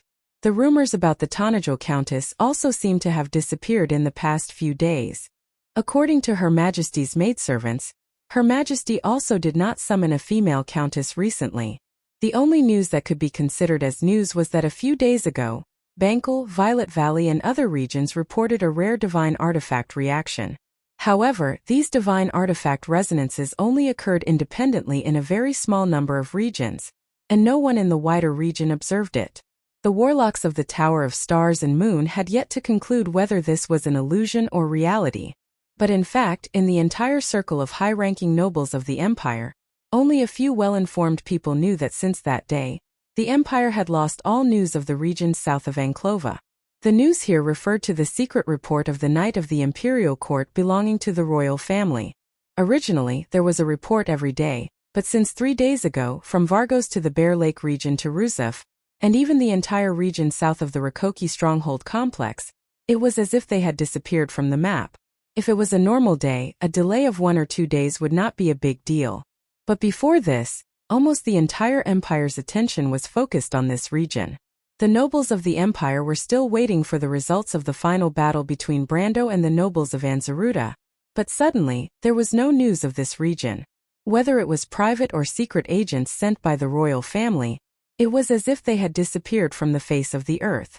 Everyone immediately thought that this was the doing of the Tanajil Countess. But the news that came later made the entire Empire fall into a dead silence. In the early morning of the 3rd day, Constance summoned her 2 knight commanders into the White Rose Garden. At this moment, the commander of the Royal Knight Regiment, Mr. Travis, and the commander of the Imperial Dragoons, Mr. Kevin, were wiping the cold sweat off their foreheads with a handkerchief. One of them came from the House of Pallet, while the other came from a noble family that the Queen trusted. On the surface, they were the leaders of the 2 Imperial Guards under Constance, but anyone who had lived in Rushta for a period of time would know that these 2 gentlemen were secretly in charge of the external affairs of the Imperial Court Knight Regiment. Chapter 924. Logically speaking, the 2 of them were the trusted aides of the Silver Queen. Even the slightest mishap wouldn't be enough to make them so nervous. However, 2 days ago, or to be more precise 2 nights ago, the Empire suddenly lost contact with Fort Persilian. Anyone with half a brain would know what that meant. Bad premonitions were often the most accurate. In the next 24 hours, bad news floated in like snowflakes. First, the Pegasus Knight of Asgard's garrison detected the movements of a large legion in the Bear Lake area. Then, another scout cavalry detected another legion in the Silver Spring Valley further south. 27 hours later, Vargos, Hemlock Town, and Forest Avenue were confirmed to have fallen. 29 hours later, Nephil and Taris of Gemini Town in the north of the Bear Lake area reported that traces of an unfamiliar army were found in the outskirts of Greystone Town in the lower reaches of the Silver Spring Valley. 34 hours later, the southern town of Gemini Town was lost. 2 hours later, the northern town was lost. 37 hours later, an Imperial military outpost at the edge of the Long Boot Forest received some remnants from the south. Among them, Baron Pyrrhus of the Cooper family was found. 44 hours later, Greystone Town was surrounded. Half an hour later, the cavalry of Emerald Claw Fort finally brought back accurate news that Fort Persilian had fallen. A large army of Jorgendy Ridge was attacking along the eastern branch of Broken Sword Mountains in the direction of Fort Elno. The Empire's Fort Legion was losing ground. 15 minutes ago, Ruzef was confirmed to have fallen. The Pegasus Knight flew over the city and observed that the city was bombarded by spells that exceeded the 12th circle. None of the residents in the city survived. Jorgendy Ridge had launched an invasion of the Empire. Most of Anslova had fallen, the Evergreen Corridor was in danger, and Rokiki, the Broken Sword Mountains, had become a star in the distant sky. It was as if in an instant terrible news spread from the White Rose Garden to the entire imperial capital like a plague. The news followed the night out of St. Cantilever Palace and into the mansions of the dukes, counts, imperial guards, knight orders, and important figures of the Holy Cathedral. It was as if a spark had been splashed into a pool of oil, setting the manors ablaze. Under the arched windows in the attics, and in the private rooms of the nobles, candles were lit. Then, people in plain clothes with their faces covered walked out from the back door, passed through the streets, and entered the houses of the nobles. Then came the servants. They hurriedly left their masters' mansions, drove carriages, or walked to thousands of unknown corners of the city. The news was whispered by word of mouth, passed from one person to the next, and the next person boarded a carriage and went along the streets to the 22 city gates of Rushta. Before dawn, countless carriages left the city and went in every direction of the empire. Some of them went to the countryside, some to the castles, and some to the docks. The news of the war rode the wind and broke the waves, spreading across the empire's territory. This was what happened in the 48 hours before Mr. Travis Burney and the captain of the dragoons, Mr. Kevin de Sanvaria, entered the White Rose. At this moment, in front of Constance, the captain of the dragoons appeared to be a little more rational, but Mr. Travis was almost trembling. The former was in charge of the evaluation of the internal Knights promotion, while he was mainly in charge of intelligence gathering and monitoring. Obviously, he was the one responsible for the current situation. The captain of the Knight was trembling. He wanted to explain himself to the Empire's most powerful person, but Constance didn't need an explanation. She wanted an answer. The two of them weren't the only ones in the Queen's study. All the important figures of the Empire had already gathered together. Standing at the front was the captain of the White Legion, Marquis Nigel, Count Bendron Donna's Little Netherwyn, the head of the Cecil family, the current captain of the Azure Legion, Count Rodney, and Grand Duke Helix. Behind them were some nobles from other families, most of whom were close to Her Majesty. In addition, there were the envoys from the Holy Cathedral of Fire. These people were roughly divided into 3 camps. The nobles close to the Palutes were obviously gloomy, while the nobles from the Cecil family and the military were mostly smiling at this scene. The last group of people, led by Grand Duke Helix and Chancellor Little Netherwyn, had a straight face and no expression could be seen on their faces.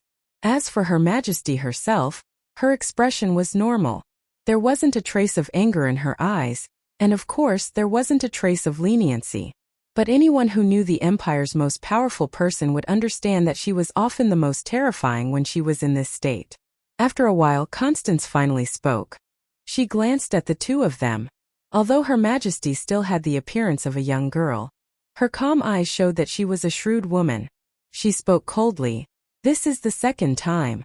My dear House of Palate, and the nobles of the South, your recent performance is not worthy of your status. Mr. Commander, whether it is you or your brother, you have disappointed me. Why are you not saying a word? Are you waiting for me to speak?"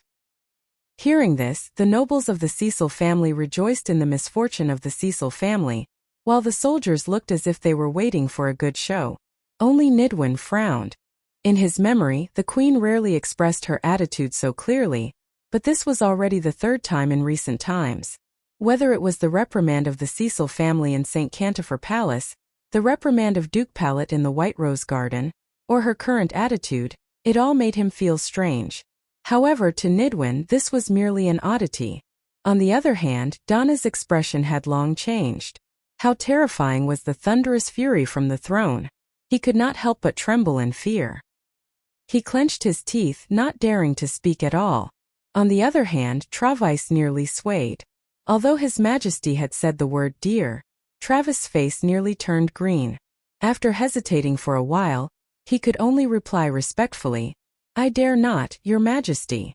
"Then tell me, west of Emerald Claw Fort, what about the movements of the Lionmen in Toquinen?" "Nothing, Your Majesty." Travis quickly wiped his sweat and answered. "What about the elves in the wild of the 4 realms?" This time it was Nigel, the commander of the White Legion, who answered. The latter shook his head and said, "Nothing, but the elves should not have received the news yet. Otherwise, they would not have given up on this opportunity." "So at least Georgandy Ridge has nothing to do with the Wind Elves?" Constance asked. When she asked this question, she frowned slightly as if she was thinking about something.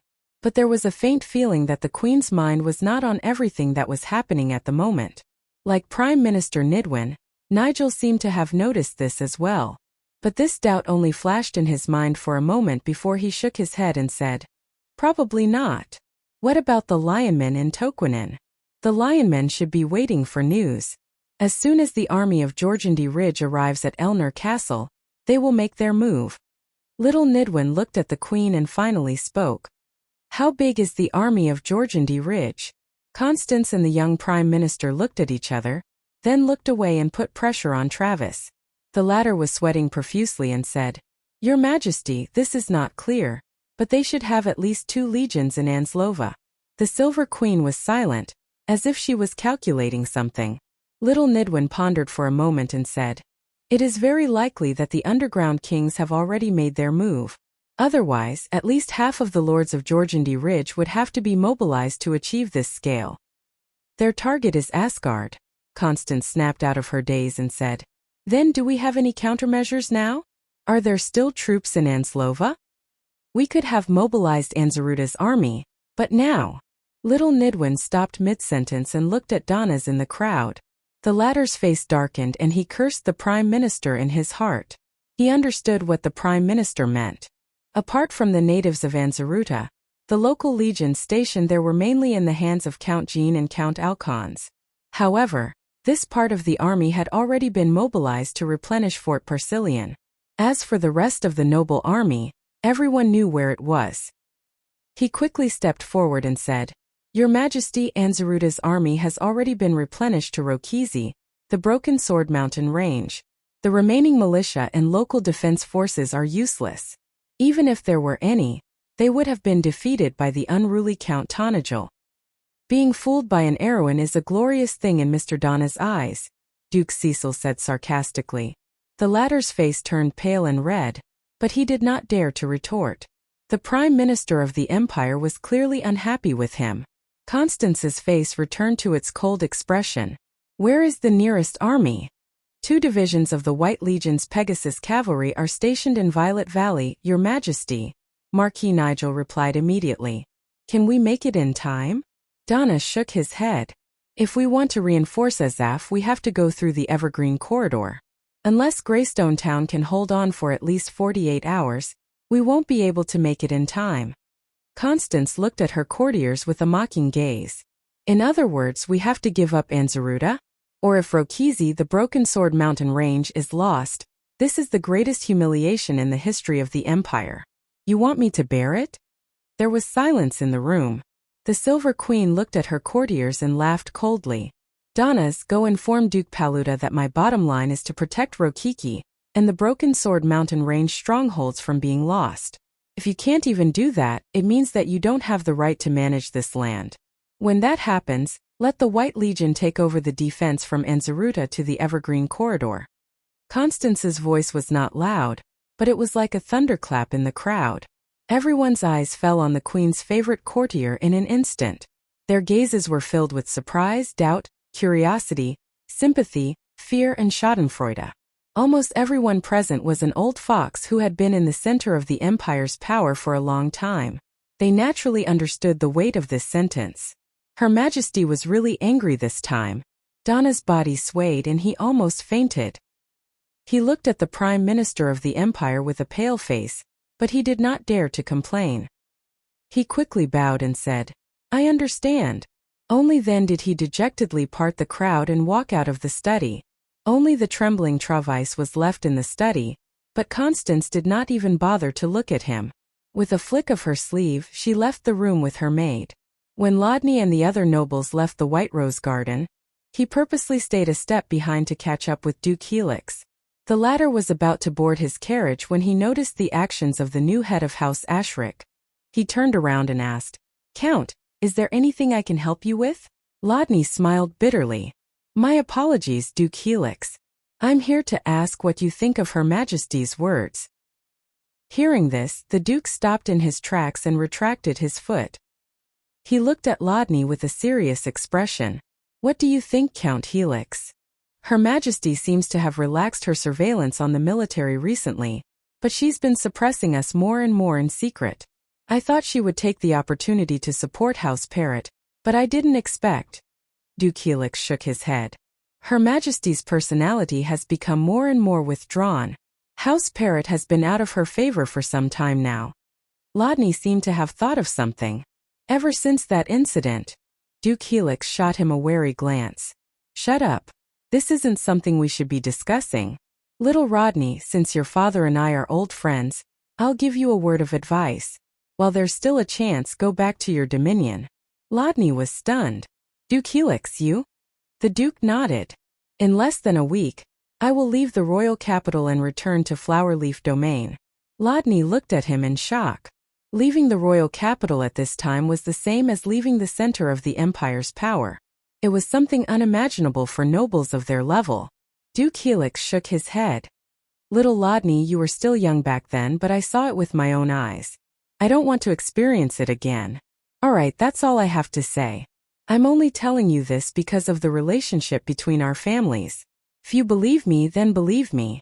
If you don't, then don't spread it to anyone else. As for how to weigh the pros and cons, I'll leave it to you to figure it out yourself.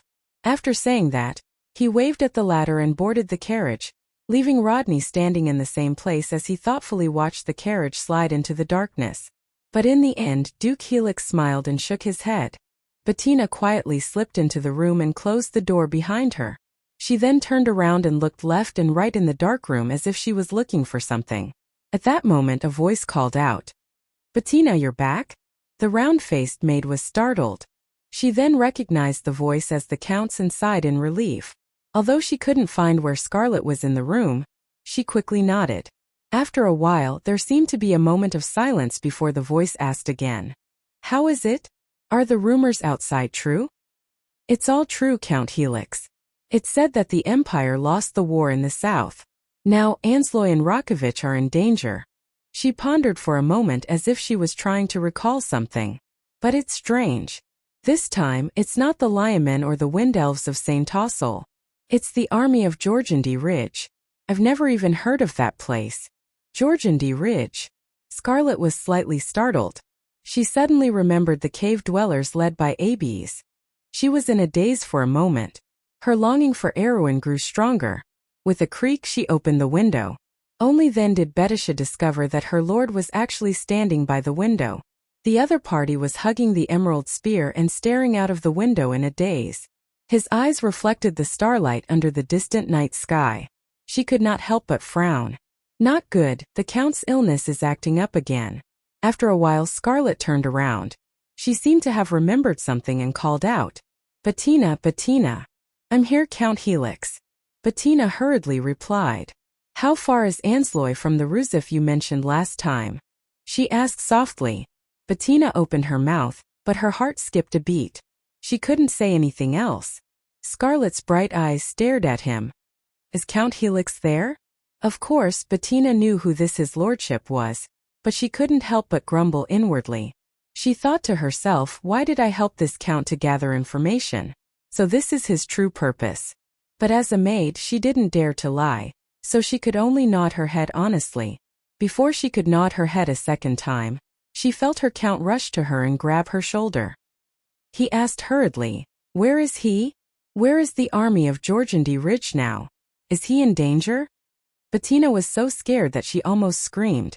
She hurriedly shook her head with a pale face. How could a maid like her know about these things? Rumors about these things had spread like wildfire outside, but none of them were reliable.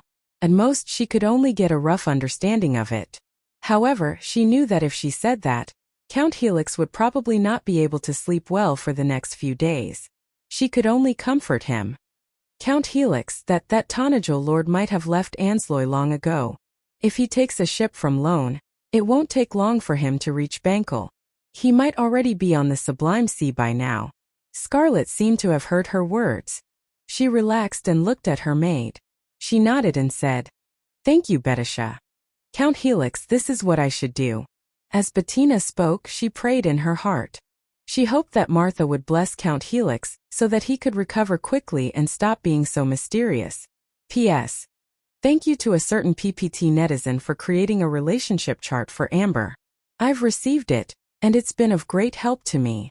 Looking at these things, I can really feel everyone's deep love for Amber. I'm really touched. When I received this relationship chart, I felt full of motivation. I can continue writing Amber until the perfect ending. Thank you, everyone. Chapter 925. Brando pushed aside the trees, and the branches and leaves of the shrubs rustled as if a window had been opened in the dense, overlapping branches, revealing the scenery behind. Looking down, there were layers upon layers of terraces, and between the mountains there was a bright mirror. This was the Brown Bear Lake. Everyone let out a long sigh of satisfaction in unison. In order to avoid encountering Georgandy Ridge, they had to trudge through the mountains and forests. It was not an easy task, especially after they abandoned their carriages. For these pampered young ladies and nobles it was simply fatal. "Brando, I think there's something over there." The Roman was the only one who did not seem to be tired. She held the hand of the Duke of Grinwars's daughter. The latter's wet nurse had to be supported by others to move forward. She peeked her head out and looked around. Soon she shouted. Brando knew that her senses were extraordinary, so he quickly stopped and asked, "Can you see what it is?" "It looks like people." "One, two. Are they alive or dead?" Chiara asked. These days, they had seen the merchant girl's ability more than once. At first, some were doubtful, but gradually they became envious and amazed. Because of the Roman, the envoy's guards did not even have to risk releasing gargoyles into the sky to investigate. Although the gargoyles had a wide field of vision, they were more likely to be exposed in the sky. Georgandy Ridge also had harpies and drakes as their air force. "I don't know." The two of them were sitting back to back under a beech tree. "Did they move?" "I don't think so." "Then they're probably dead." "Where are they?"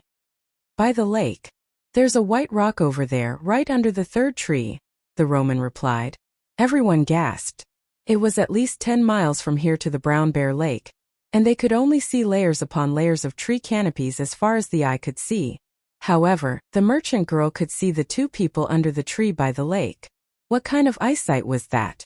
The Duke of Grinwars's daughter looked at the Roman holding her hand with admiration and said crisply, "Sister Roman, you're amazing." The Roman was overjoyed, but she pretended to be serious and replied, "Of course, I'm amazing." Brando looked at her. Although her face was tense, her curved eyes revealed her thoughts. He shook his head and said, "Let's go and take a look." It was impossible to continue avoiding Georgandy Ridge when they arrived at the Bear Lake area. There was a town called Greystone, which was the only exit to the west of the Silver Gushing Valley. Brando and he believed that the people of the Underdark.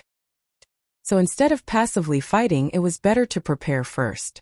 The group walked down the mountain and walked to the place Roman said. Sure enough, they saw two people sitting back to back under a tree. They were two Kurletzian soldiers who had been dead for a long time. The group parted the bushes and approached the corpses. The Roman hurriedly covered the eyes of the Duke's daughter with her hand. The others could see the gray robes on the two corpses and the star-shaped rose emblem on the robes.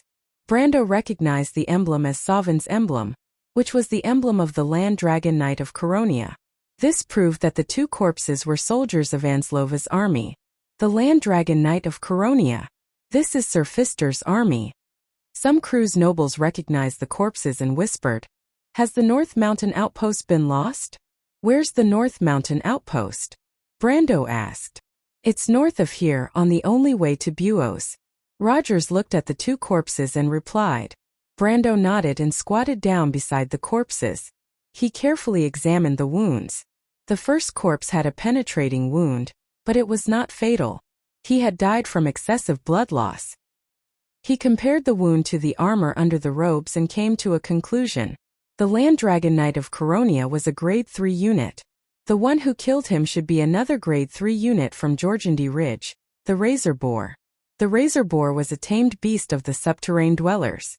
Since the Razor Boar was here, there should be subterrane dwellers around. The Razor Boar's special ability was Charge and Death Strike. The ability of Charge was similar to a warrior's charge.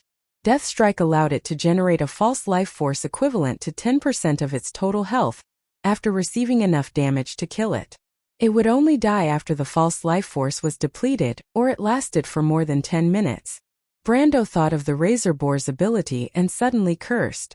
Why was it so similar to his own ability? However, he was even more puzzled about the Razor Boar's ability being countered by the Land Dragon Knight's low roar.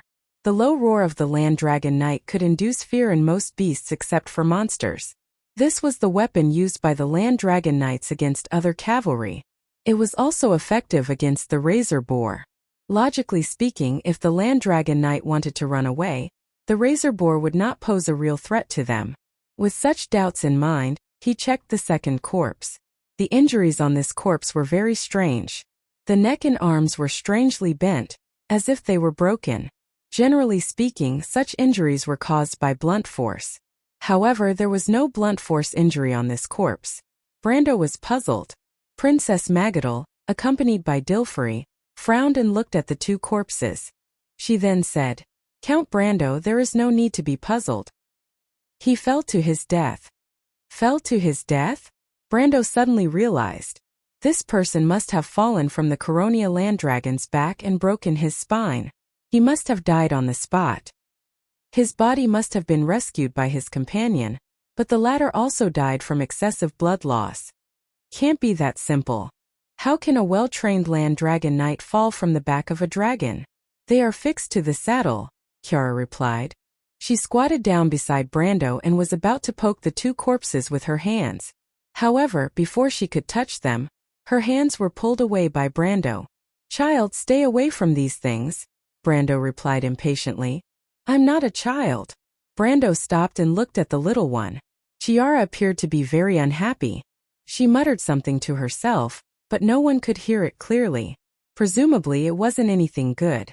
However, Kiara's words reminded him that the land dragon knight was thrown off the back of the land dragon. The belts on his waist and legs were all broken. Judging from the ends, it was obvious that they were torn and not cut. The Shadrian caveman obviously did not have the ability to do that. Only a land dragon could do that. However, Coronia land dragons were very docile. They rarely went berserk on the battlefield, and they were not easily frightened. They also had a deep affection for their masters. Even if their riders were killed, they would stay beside their dead riders for a long time. Brando really could not figure out why the two Coronia land dragon knights died here alone. There was no sign of their mounts nearby. It was still acceptable if a Coronia land dragon went berserk by accident, but this scene was just too bizarre.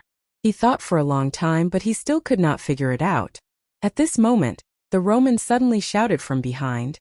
"Ah, what a big rat!" The Roman shouted again. Everyone turned their heads towards the source of the sound, and saw a giant rat escaping from the forest. Its entire body was gray, and it had a long earthworm-like tail. There were 3 strange bone spurs on its back, and its head was larger than a normal house rat's. Its mouth was wide open, and other than the large incisors of rodents, there were 2 rows of sharp teeth. It was hiding under a rock nearby, and it did not expect to be discovered. It jumped in fright and wanted to escape into the bushes. But when Brendel saw it, he picked up the sword beside the corpse and threw it over. A silver light flashed, and the giant rat was nailed to the ground with a thud. The young daughter of the Duke of Grimoires happened to see this. She let out a low cry and hurriedly hid behind Roman. "What is this?" Chiara frowned and looked at the little creature that was struggling on the ground with disgust. "It's a demon rat from the catacombs, the hunting dog of the Shadr cavemen," Maynard answered from behind. "They used this thing to spy on us?" Avram was so scared that his fat jiggled. The ball-shaped son of the Duke looked around in horror as if the forest was full of rats staring at them. "Don't tell me we've already been discovered? But this thing is very conspicuous. As long as it gets close to us, I will notice it," the Roman replied. "Actually, it's not a big deal. Don't worry." Everyone looked at the merchant lady as if they were looking at a freak. However, her words more or less calmed everyone down. Some of them were not willing to follow Brando at first, but the experience in the past 2 days had proven his ability. He knew the underworld creatures better than anyone else. With his experience and judgment, they were able to walk out of Vargas and avoid all the battles that could be avoided. The crew's people followed Brando at first because they were captives, but now they saw him as their savior. Over the past few days, they had passed by Hemlock Town, Valgus, and several other villages. They had witnessed the scene after the Jorgendi Ridge's army passed by. The villagers who had been turned into statues, the Empire's soldiers, and the subterranean dwellers' heads that were impaled on their spears reminded them of the current situation. Now, no one dared to doubt that they were facing an army from the underworld. Even the most stubborn Count Jean had shut his mouth. The nobles began to panic, and Brendel, who was the only one who remained calm, became their only support. After all, compared to those ferocious monsters, humans were much more amiable. The only thing that made them complain was that Brendel had converted their servants and guards into reserve troops, and confiscated their rations and changed them into uniform rations. The sudden appearance of the demonic rats in the catacombs had diverted everyone's attention. Brando did not dwell on the matter of the land dragons. He told Maynard about his suspicions, and the female knight was equally puzzled. However, she did not have an answer either. After that, the two of them stopped wasting time on it. Obviously, there was no time to bury the corpses, but Brando still asked Rogers and the other three to tidy up the appearance of the two Coronia land dragon knights after they died. Then they arranged for them to be placed in a secluded place to ensure at least a basic level of decency. The four internal knights were very grateful to him. Even the nobles from Cruz had a vague feeling that the Count from Tonajol was not a rude person. The accumulated hatred between them had also been resolved. The team left the lakeside and continued north. Brando's goal was to bypass the Brown Bear Lake before dark and reach the vicinity of Greystone Town. However, when he realized that there might be Shadrons in the vicinity, he asked the team to slow down. The team moved slowly along the forest surrounded by mountains. After that, they discovered a few more corpses of the Empire's local legions. One of them was a small group of walking swordsmen, and the other was another Coronia land dragon knight. However, they did not find his mount either. After that, they began to see signs of a fierce battle and the corpses of the land dwellers. They were a type of cavemen with purple-red skin and long manes. Their bodies were scattered all over the forest filled with fallen leaves. It was obvious that an army of Jorgendy Ridge that was moving north along the Brown Bear Lake had encountered the local legions of Cruz. Both sides engaged in a fierce battle in the forest. There were even traces of magic bombardment in the forest. A streak of flame plowed through the nearby beech trees, leaving a scorched land that was dozens of feet wide and hundreds of feet long. The ashes were filled with pieces of melted metal and other things. Brando estimated that at least half a squadron of Empire soldiers had died here. However, he was a little puzzled. This kind of magic was a bit like the chain of fire thrown by the evil sorcerers. Elementalists and laudifying wizards did not have similar spells. The wild elf sister, Falerne, stood beside the scorched land for a long time, frowning and not saying a word. "It's not elemental magic," she finally answered. They crossed the broken battlefield, but more and more of such scenes appeared. It was hard to imagine what had happened in the forest. Some of the places looked like the land left behind by demons. However, Countess Yenbao was very sensitive to demons. Brando asked her a few times, but all he got was a negative answer. Rogers, Trevor, and Nasha were silent. The nobles behind them were also silent. In their minds, the Empire was difficult to defeat, but the scene in front of them had clearly shattered their fragile expectations. At this time, Brando's position in their hearts had become even more important. But among all of them, only the black-haired young man named Kuei was talking to himself. Why did they attack Buos? Are they planning to go around Greystone Town? Brando heard this sentence and looked back at Maynard. Then, both of them shook their heads gently. They arrived at the vicinity of Greystone Town a little later than expected. The sun was slowly setting below the mountains, but there were still a few rays of light in the valley. Brendel and the others stood on a nearby mountain and observed the town downstream of the Silver River. The direction of Greystone Town was dark, like a shadow in the valley. The sunset in the sky had a blood-red glow, as if it was a sign of some kind of disaster before it arrived. No one in the group spoke. Everyone obviously understood what had happened. However, there was even worse news. Brando saw a few harpies hovering in the sky, which meant that there were still underground garrisons in the town. The nobles' faces were a little ugly because this meant that their wishful thinking of easily passing through the exit of the Silver River Valley had failed. Brando had already expected this. He cautiously led the others from the mountain and slowly retreated to the forest behind. He was ready to discuss what to do, whether to wait for the garrisons of Jorgendy Ridge to leave or to pass through at night. But at this time, the Roman stretched out her small hand and patted Brando's back. She whispered, Brando, look over there. There are a few people." Brando was shocked. He thought to himself, "Miss Roman, if you have something to say, can't you say it earlier?" But his body's reaction was faster than his brain. He almost subconsciously pulled the merchant girl to hide in the bushes. Although the others did not understand what was going on, they followed suit and found a place to hide. The Roman got up from the bushes and spat out a few mouthfuls of grass. She raised her head and wanted to continue looking around, but Brando pressed her small head down. "Where is it?" Brando looked out through the bushes and asked. "There is a row of short trees below. There are a few people hiding under there. Do you see it, Brando? They seem to want to go to the other side." Someone ran out. "That sneaky guy." The Roman kept trying to move Brando's hand away from her head, but it was in vain. In the end, she could only answer with some frustration. Brando looked in the direction she pointed and saw a figure flash and disappear under the dense canopy of a goose-eared stalagmite. "That's Walton," Nasha suddenly whispered when she saw the figure. "Who is Walton?" Brando immediately looked at the Knight of Crews and asked. "He is the captain of Sir Cooper's guard. I have seen him once. He is a swordsman from Ludwig." Nasha looked at him with some distrust and hesitated for a moment before replying. Brando looked back at Rogers, who quickly explained, "Nasha has a special ability. As long as she has seen someone, she will never forget them. If she thinks it is them, then it must be them." "Why are they here?"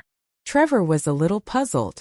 "I thought they had been killed on the north side of the Forest Leaf Avenue like the Moore family." "Oh." Chapter 926. Brando understood that the knight named Trevor was talking about what happened a day ago. After they left Vargas, they headed north along the surging Milky Way. They encountered a battlefield left behind after a fierce battle on the north side of the avenue. The two sides of the battle were obviously the private army of the imperial nobles and the underground creatures of Georgandy Ridge. The battlefield spanning the long river and woodland avenue was covered with corpses of humans, drakes, griffins, cavemen and harpies. The blood had long solidified in the bone-chilling cold of winter, forming a dark red color on the pebbles. The nobles of Crews recognized many familiar faces from the pile of corpses. Sir Moore was one of them. A bone arrow pierced through his throat, causing him to fall on his back on the battlefield, becoming one of the many cold corpses. Such a scene usually represented a fiasco of the empire. The nobles of Crews would not easily leave the bodies of their companions behind for the sake of dignity. Even the corpses of the nobles were ignored. It was almost possible to imagine the scene of Earl Alcorn and his men stepping on the cold river to escape to the north. As for Georgandy Ridge, the underground creatures rarely cleaned up the corpses on the battlefield unless they were short of rations. The impact of the plague on them was even less. "Brando, they seem to be planning to sneak into the town," the Roman suddenly reminded in a low voice. The merchant lady's eyes shone in the twilight, like a cat's eyes in a low-light environment. Brando also noticed this at this time. He immediately said to Rogers, "Mr. Knight, do you have any way to contact them?" Rogers thought for a moment and said, "I know that the local army of Anzaruta has a secret signal. Maybe we can try it." "You can try, but don't let those things above us find us." "I understand." Rogers nodded and crawled into the bushes. He lay there and looked at the dark trees below. Then he put his thumb and index finger into his mouth and whistled. The whistle echoed in the forest under the twilight. It sounded like the scream of an owl, but obviously sharper. The cry of the owl attracted the attention of the harpies above. These monsters drew a huge 8 in the air and flew in this direction. The people in the bushes were motionless, quietly waiting for the patrolling eyes in the sky to leave. After a while, the feathered beasts did not find anything unusual and flew back again. Brendel heard the people around him heaving sighs of relief, and he himself was slightly relieved as well. Only the merchant girl beside him did not seem to be afraid at all, as though she did not have a care in the world. The surroundings were silent, gradually leaving only the sound of insects in the darkness. The silhouettes in the goose-eared stalagmites also stopped moving. Roger's forehead was full of nervous cold sweat. He knew several secret codes of the Imperial Army in the Anzaruta region, but he was not sure if they would come in handy at this time. He knew very well what the private armies of these local nobles were like. What he was most worried about was not that these guys could not hear the secret signal, but that they misunderstood the secret signal and did something out of line. If it attracted the attention of the garrison in the city, then it would be a ghost. At this time he suddenly realized that maybe it was the right choice to not speak just now. The silence lasted for a while, and then the trees below moved again. There was a rustling sound. "Hey!" The Shire looked a little surprised. There are magicians among them. It was as if a gust of wind had suddenly risen in the forest. The mountain breeze brushed past the canopy and rustled the branches. However, everyone could hear a human whisper amidst the rustling noise. Who is that? This was the wind message spell, one of the few communication spells that could be used in areas that were blocked by magic. Because it relied on the power of nature instead of breaking the law of space, this time, spells like the elemental anchor could not work on it. The best elven envoys and druids could even send messages to areas thousands of miles away. However, the wind message spell was slow. It sometimes took a week or even a few months for the wind to travel from one area to another. Moreover, for most elemental envoys, the wind message spell was only a short-distance communication spell that did not exceed the visual range. The sorcerers in the army often used it as a supplement for sign language and lip reading. Brando turned to the Shire and said, "Tell them that we are Earl Jean's men." The Shire looked at his lord in surprise, wondering if Earl Jean, who was now a prisoner, would die of anger after hearing this. Of course, he still did as he was told. Although he was not an elementalist, there were several commonalities among common magic spells. Moreover, one of the characteristics of magic spells was the law of imitation. For an existence of his level, it was not difficult to imitate a magic spell like the wind message. He easily transmitted the message over, and even the words in the wind were more fluent than the other parties. The Shire's method obviously surprised the other party. After a short moment of silence, Brando saw 6 or 7 people standing up one by one under the goose-eared mahogany bushes at the bottom of the hill. They poked their heads out and looked in his direction. He deliberately waved to them to let them know where they were. When the latter saw him, they immediately rushed to the top of the hill. The vegetation on the hill was very dense.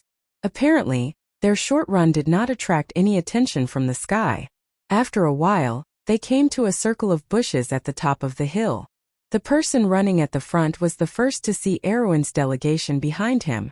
"You!" The man obviously recognized Brando. His face changed and he subconsciously wanted to retreat.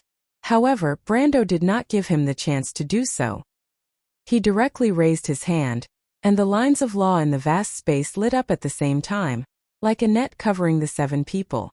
Then he pulled his hand, and the 7 people appeared around them at the same time, and then fell heavily to the ground. The 7 people fell to the ground one by one. When Roger saw one of them, he whispered in surprise, "Sir Cooper, you're still alive." The man called Sir Cooper looked to be in his early 40s or 50s, but he was short and had a shifty look.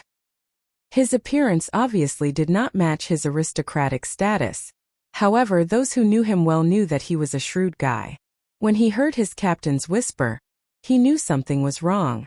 He subconsciously turned around and wanted to escape, but unfortunately, he was a step too late. Before he could take a step, he felt his body being pulled up by an invisible force. He was lifted into the air and then fell heavily to the ground. Just as he was scared out of his wits, he faintly heard someone calling his name. Naturally, the monsters of the Jorgandi Ridge would not recognize him. The person who spoke Cruz was also a standard local accent of Anzaruta. His mind was working fast, and when he heard the whisper, he immediately calmed down. "Don't shout." He hurriedly whispered to his men, and then raised his head and looked around suspiciously. His eyes first fell on Brando, and then his face changed. Apparently, he recognized the Count who had turned Anzaruta upside down. But then he noticed Rogers, and his eyes were slightly surprised. "I know you. Your father is Burgart. Weren't you selected to join the Royal Knight Regiment? Why are you here?" It's a long story. Rogers did not dare to reveal his true identity. He smiled bitterly and said, "I came to Anzaruta for a special mission. I didn't expect to encounter such a thing. Now, I'm almost the same as you, a prisoner of the Count. But the Count has promised to take us to a safe place. In comparison, the Count only wants a ransom. Sir Cooper, don't tell me you want to be a prisoner of those monsters?" Cooper shuddered. Those monsters were murderous. He had seen with his own eyes how the caveman beheaded an aristocrat and stuck his bloody head on a spike. He hurriedly shook his head and ordered his subordinates to take off their swords and hand them over to Brendel. He then bowed to Brendel in a manner that was much calmer than the hesitant Count Jean. Count Jean, my safety is in your hands. I have absolute trust in your words. Brando smiled. He did not know that he had any credibility in these people's hearts. The only friendship he had with these Anzaruta nobles was that he had captured a large number of hostages from them. Just half a week ago they still called him a demon. But now, he had become the count with outstanding credibility. Not to mention Brando, even Avram, who was hiding in the woods behind, could not help but be speechless when he saw this scene. The chubby young man could not help but turn his face and ask the Duke's daughter who was squatting in the bushes with him, "Tell me, am I dreaming, Eugenie?" The Duke's daughter's expression was very complicated, and she responded softly. Brando knew that Rogers was beating around the bush to remind Cooper of his attitude towards him, but he did not care. This knight of the inner court was very good at talking. "Sir Cooper." Rogers noticed Brando's attitude and continued, "Why are you here? Where are the others?" When Cooper heard this question, his wrinkled face crumpled into a ball. "Don't mention it. Count Alcon has been caught by those monsters." "What? The Count is not dead yet?" Rogers was taken aback and also attracted Brando's attention. As far as I know, he shouldn't be dead yet, but I can't rule out the possibility that something happened during this period that I don't know about yet." Cooper was obviously shocked by Rogers' reaction and had to carefully consider his answer. No, I thought you were all wiped out at Linya Avenue." Rogers realized that he had misunderstood and hurriedly corrected himself to explain. "Not really, but it's almost there." Cooper sighed. "It's all those damn monsters' fault. That night, we were all in a hurry to rush north. These rats were waiting in the dark to ambush us. Sir Moore, who was at the front, was the first to be attacked. Sigh, poor old Moore. He was as strong as an ox. We all thought that he would live until the end of time. Things are really unpredictable. At that time in the dark, none of us knew who the enemy was. They came from all directions, everywhere in the sky and on the ground. We were quickly defeated. I was at the southernmost side and only saw the Count and the others fleeing north across the river." "And then, how did you know that Count Alcon was caught?"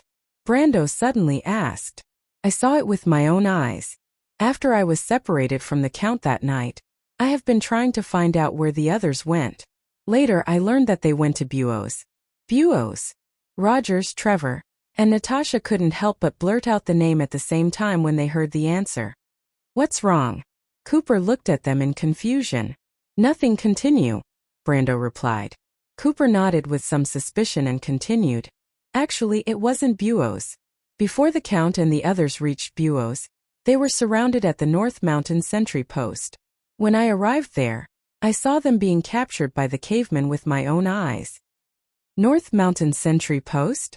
But why would Count Alcon go in that direction?" Rogers asked, puzzled. "Buoz is a dead end." Brando had asked Princess Magadol about Buoz in advance. He knew that there was a crystal mine there before the Year of Thunder. However, that place prospered because of the mine, but it also declined because of the mine. Ever since the mine was cut off, the town that was famous for the mine also declined day by day, and gradually became a forgotten corner. However, he thought that the Count probably wanted to find a place to hide. He knew that he couldn't be faster than the cavemen, nor did he have any delusions about breaking through the encirclement and escaping to Asgard or Lone. He could only hope that the first target of the underground creatures of Jorgendy Ridge was Asgard, and that they wouldn't find trouble with him. But unfortunately, things didn't go as planned. "I think the Count has underestimated the size of the army of monsters. According to my observation, there are at least 4 different dungeon lords on the battlefield at Anslova. They are confident that they can take down Asgard in the first place, and they can also spare some troops to deal with the defenders of Buoz." Cooper shook his head. "No one would have thought of that. We didn't even expect them to come." Rogers shook his head with a wry smile. "Those underground rats know us too well. We don't even know who's leading them, but they know us very well." On the surface, he was just complaining, but he carefully concealed the chilling speculation in his heart. He didn't forget that the cavemen had besieged them. Although the existence of the internal court knight was a semi-open secret in the Empire, few people knew about their identities outside. The internal court knight's contact method was only in the hands of a few people. He really couldn't imagine how the cavemen found them. Was it a coincidence or a man-made factor? Several names came to his mind. If any of these names betrayed the Empire, it would be an unimaginable disaster. He could only pray and hope that it was just a prank by Lady Martha. Brando listened to the conversation between the two, but his eyes fell on the shadowy valley in the distance. He suddenly felt something and asked, "Is Count Alcon in Greystone Town now?" Cooper stopped talking and looked back at Brendel. After a while he said, "I saw them enter Greystone Town around 4 or 5 o'clock in the afternoon. The sun hadn't set yet, and the long line passed through the valley.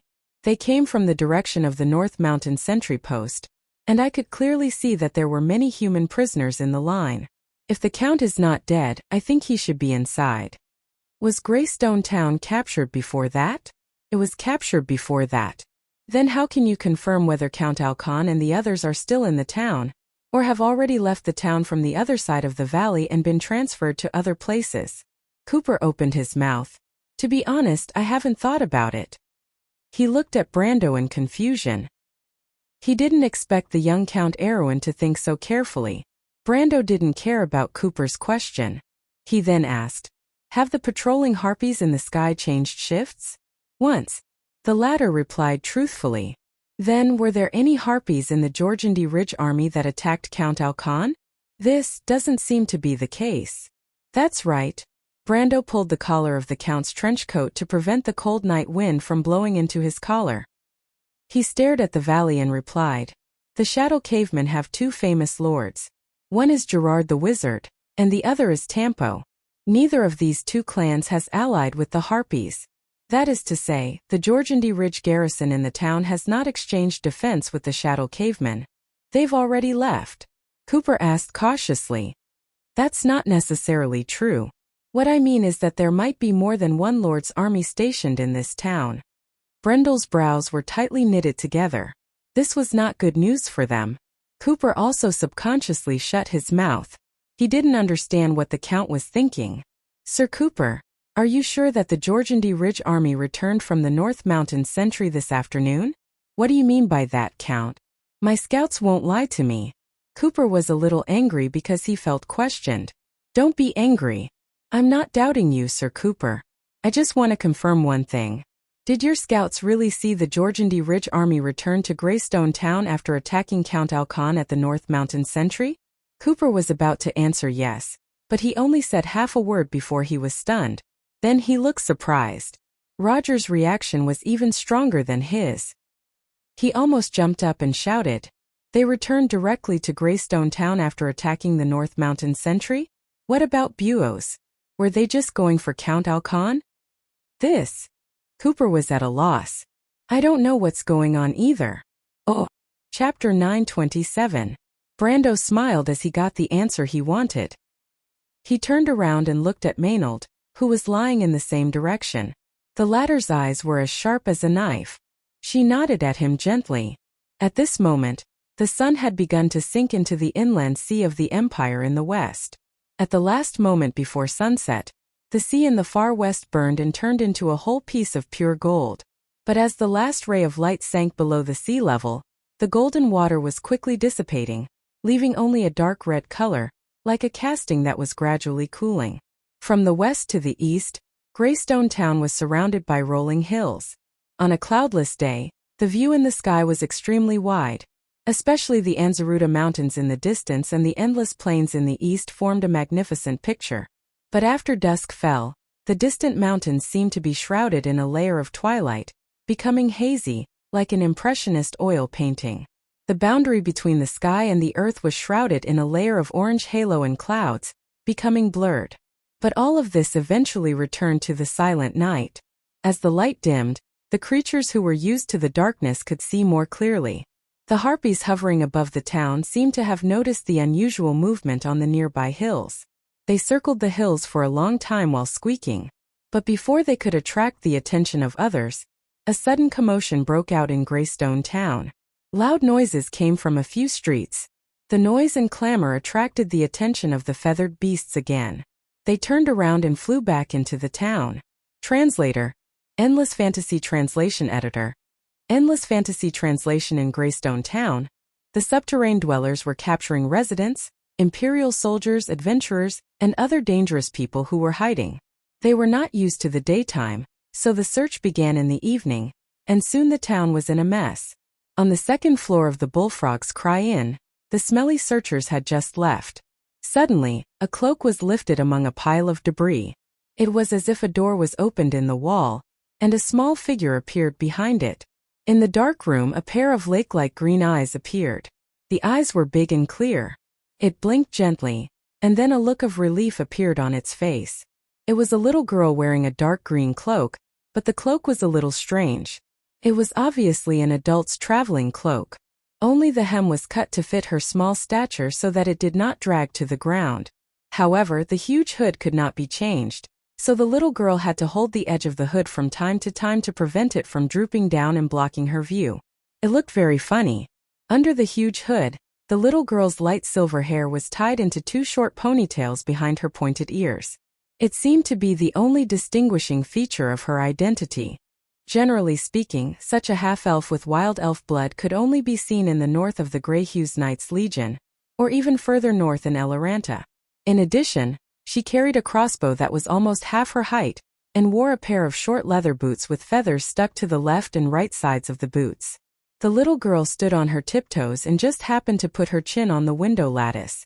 She looked up and stared at the harpies in the air until they flew away again.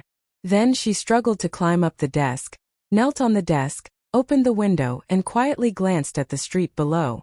The cavemen were already far away. She closed the window and answered with a trembling voice, Jude, is it far away? That seems to be the case. They didn't notice us. A small voice asked curiously.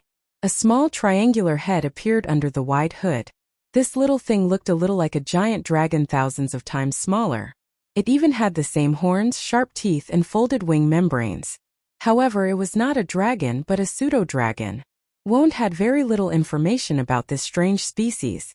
They were only mentioned in a few legends and biographies. Scholars on the shores of the abyssal sea thought that they were the spirits of books and knowledge, and they were often accompanied by books. However, this was only to satisfy their curiosity about the world. For the same reason, they would accompany mortals and go on adventures in various parts of the world. The little elf is scared. This place is not fun at all. These people are bad. They are not friendly to the little elf at all. You reap what you sow. From the moment you broke their catapult, you shouldn't have expected them to be friendly to you. Jude replied snappily. The little elf looked a little scared. She hurriedly explained, I didn't see what it was. I just wanted to touch it. Then you didn't have to cut the rope. But I have a feeling that if I cut the rope, something terrible will happen. Jude replied in a shrill voice. It did happen, and then we became wanted criminals. Before that, we still have to hide from place to place, the little elf pouted. Before coming here, Shania didn't tell me about these strange things. Didn't you say that this is a human kingdom? Yes, it was before I left last time. When was that? About 300 years ago. Let's not talk about that for now. The little elf pulled Jude off her head and stuffed her into her pocket, ignoring the latter's protests. You really saw that thing? Yes, I saw it. It was that bastard who brought us down from the sky. I would recognize her even if she turned into ashes. Jude finally escaped from the little elf's clutches. She poked her head out of the pocket and replied, If you didn't make such a big commotion, I would have caught up with her long ago. I'm sorry. The little elf replied, feeling wronged. Jude replied proudly, Fortunately, I was smart enough to put a magic mark on that thing. As long as she hasn't left the city, I will be able to find her. She gestured with her claws a few times on the little elf's body. Let me see. She didn't go far. She's just nearby. There. Where is she? Lift me up, Jude ordered. The elf took her out of her pocket and carried her to the window with both hands. She looked out at the street and pointed to one of the roofs. There, she said. Do you see that roof over there in the east? She's in the attic over there. The little elf leaned against the window and looked out for a while. Oh, I know. She's hiding in that candy shop. What candy shop? The one we went to the other day. The chubby owner. There were 4 strange arrows on the sign over the door. Don't you remember? Oh, I remember now, said Sydney. But it wasn't a confectionery, it was a bakery, and those 4 queer arrowheads were compasses. Rolf's compasses. You see, I remember the name of them. Oh no, we have to go through 2 streets to get there. I remember one of those stinky bastard sentries. What are we to do? They'll catch you as soon as you show your face. They'll prepare a big pot for you. They'll make soup out of the little elf with salt, onions, and carrots. Never mind. They won't find us if we go that way. Which way? The little elf climbed down from the desk. There was not a single bit of light in the dark inn, but her green eyes flashed in the darkness, not affected in the slightest. She opened the door and went down the hall, up the stairs to the ground floor, and into the kitchen, which had a cellar covered with thick planks of cabbage and potatoes. What is this place? Jude asked. There's a secret passage down here that leads to the candy shop opposite. The baker's workshop, Shani corrected, but then she asked, why is there a secret passage in the inn leading to the baker's workshop? The elf shook her head. I heard the innkeeper talking to a woman about it. A woman? A very beautiful woman. She gave me a piece of candy. You mean you eavesdropped on them, and she gave you a piece of candy? Jude asked incredulously. No. I was standing so far away that they thought I couldn't hear them. But the little elf heard them clearly. Don't you feel any guilt? The elf obviously didn't have that kind of superfluous thing. She pushed the cabbage and potatoes off the planks, which tumbled to the ground. Then she lifted the planks to reveal a dark staircase. There was indeed a secret passage under the cellar, and the entrance was hidden behind a row of wine racks. The passage was long, dark, and winding. She did not know how many turns it had taken, but it was still up and down. In some places, water had accumulated and dripped, but the elf was not afraid at all. She looked around curiously, as if she was on an adventure. In fact, it was indeed an adventure. However, no matter how long the passageway was, there was always an end. Soon, the man and the dragon groped their way to an iron door. The iron door was tightly shut, without a single gap. Jude was about to fly to the door handle to cast a spell, but the elf grabbed her tail. Wait! There's someone behind us. Ouch! Don't grab my tail. Jude screamed. The elf put a finger to her lips. Shoo!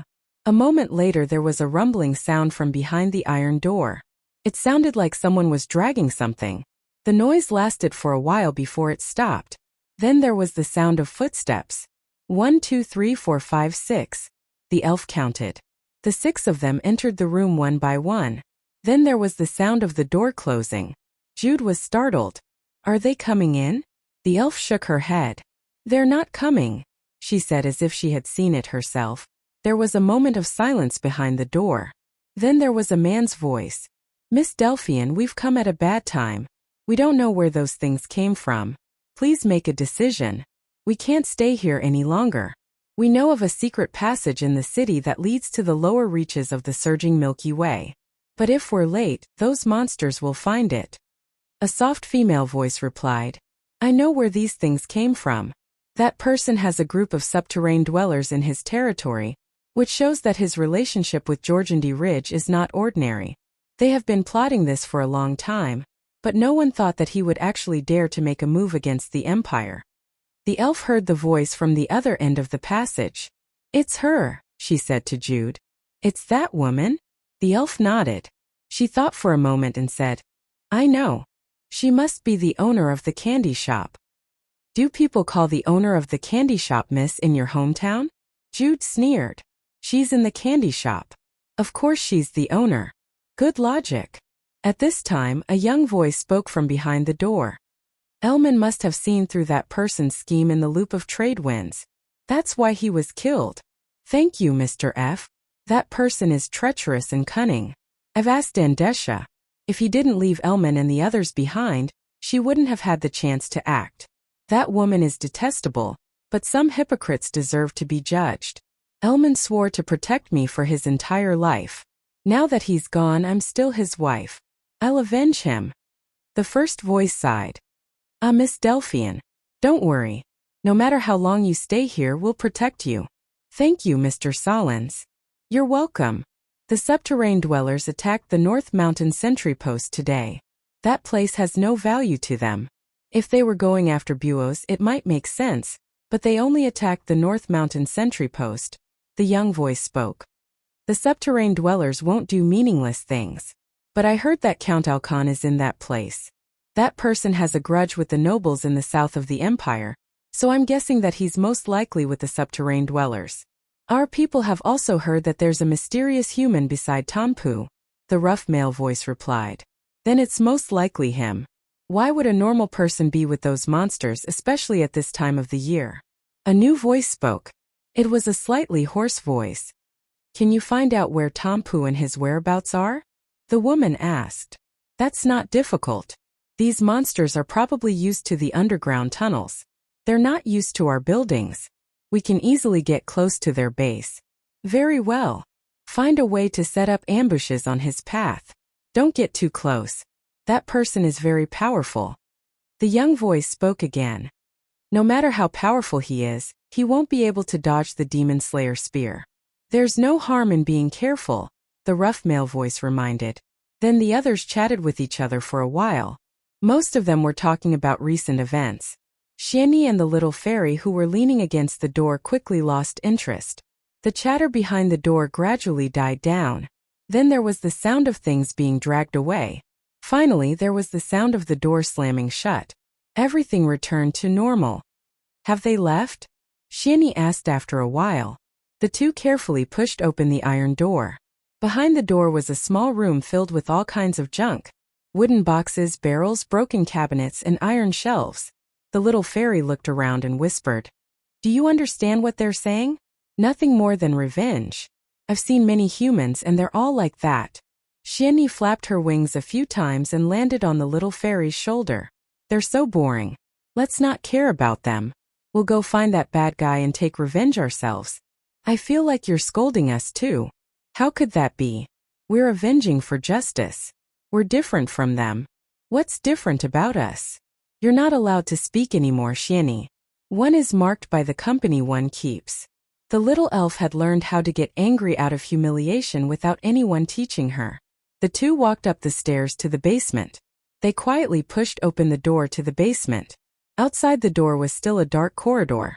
The Cruise people's talent in architecture seemed to be limited to connecting the corridor, the room, the stairs, and finally the outer wall. There was no creativity at all. They carefully passed by the first floor of the bakery. There was no one living there. The rooms were empty, as if they had been swept clean. There was also the unique smell of the cavemen. Do you know how to go up to the attic? Xianyi asked, covering her nose with her claws. The little fairy didn't care at all. She sniffed around with her sharp little nose as if she was a little hunting dog. Then she replied, Of course I know. How do you know? Have you been here before? Yes, I sneaked up once. When? Xianyi asked in surprise.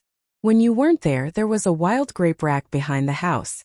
It was easy to climb, the little fairy replied in a low voice. But then I accidentally got caught on the curtain and fell down and crushed the grape rack. After that, I couldn't climb up again. After that? You went up several times? Why did you go up there? The little elf replied. I want to go up and see where that chubby guy hid the bread. Xianyi snorted at the answer. You wanted to steal the bread, didn't you? Xianyi blushed a little. He didn't want to sell it to us. Have you ever seen anyone who doesn't pay for something? But I don't have money. Oh. Xianyi scratched her face with her two little claws. Poor thing. Let's make a deal. What? If you're caught by Aquissa this time, don't tell her that I took you out. Why? Because I don't want to die. Chapter 928. The two girls walked up the stairs to the second floor while bickering. But their voices were as soft as their bodies, so no one noticed them.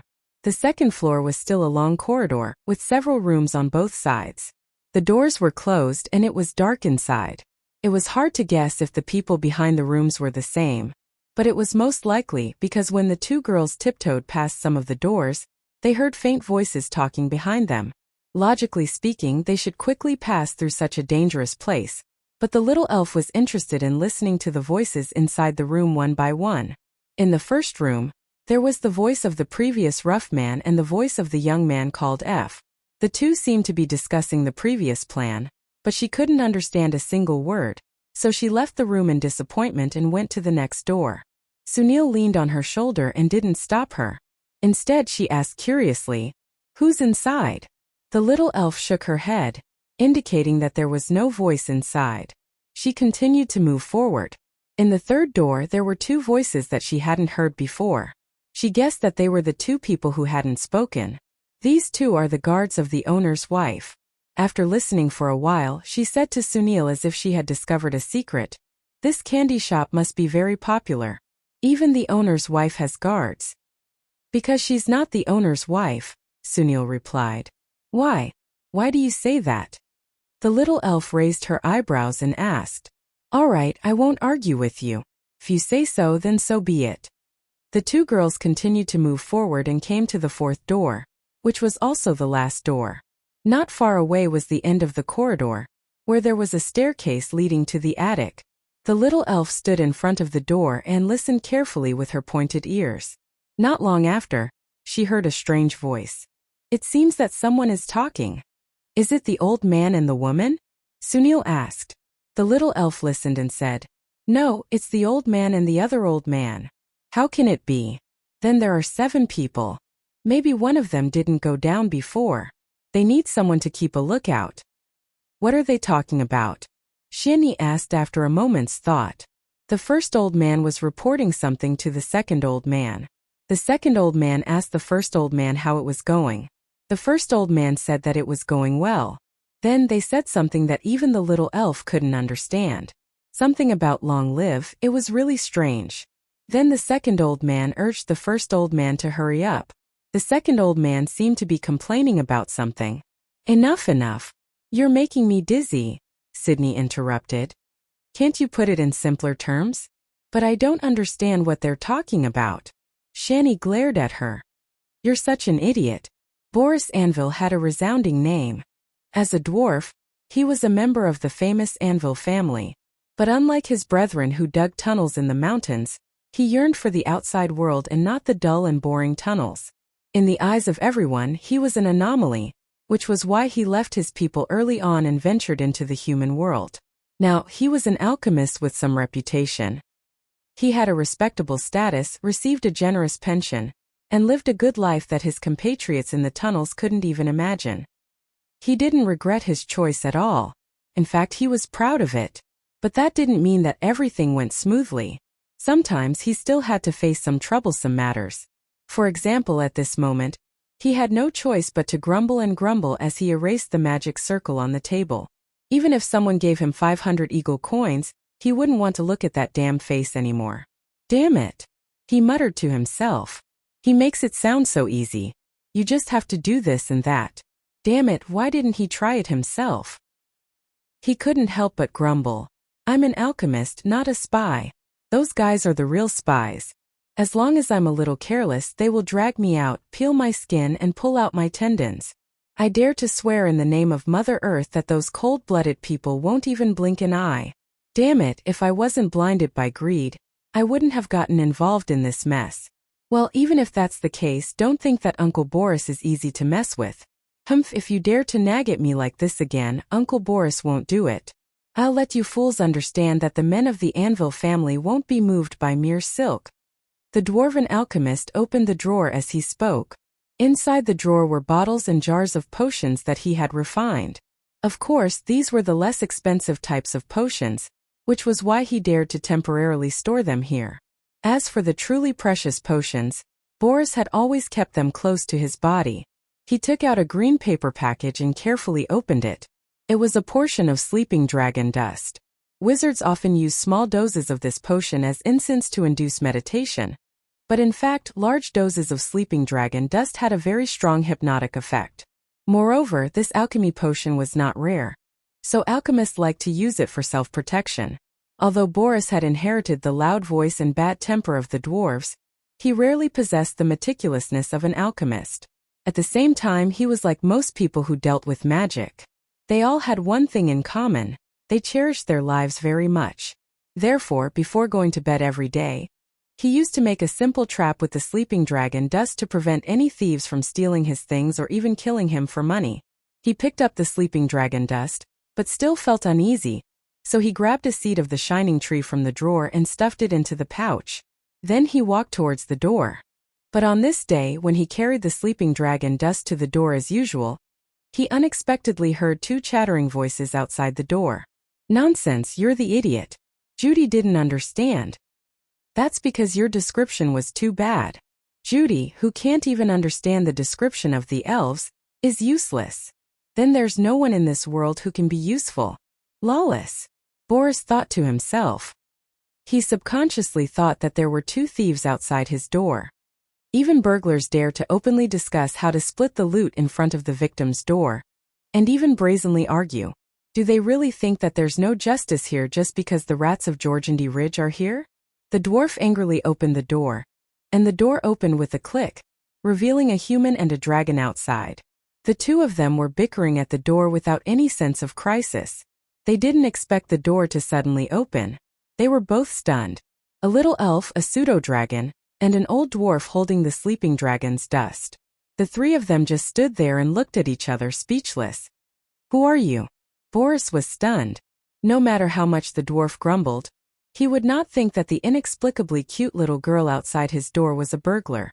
But just as he opened his mouth, a gust of cold wind suddenly blew in from outside his room.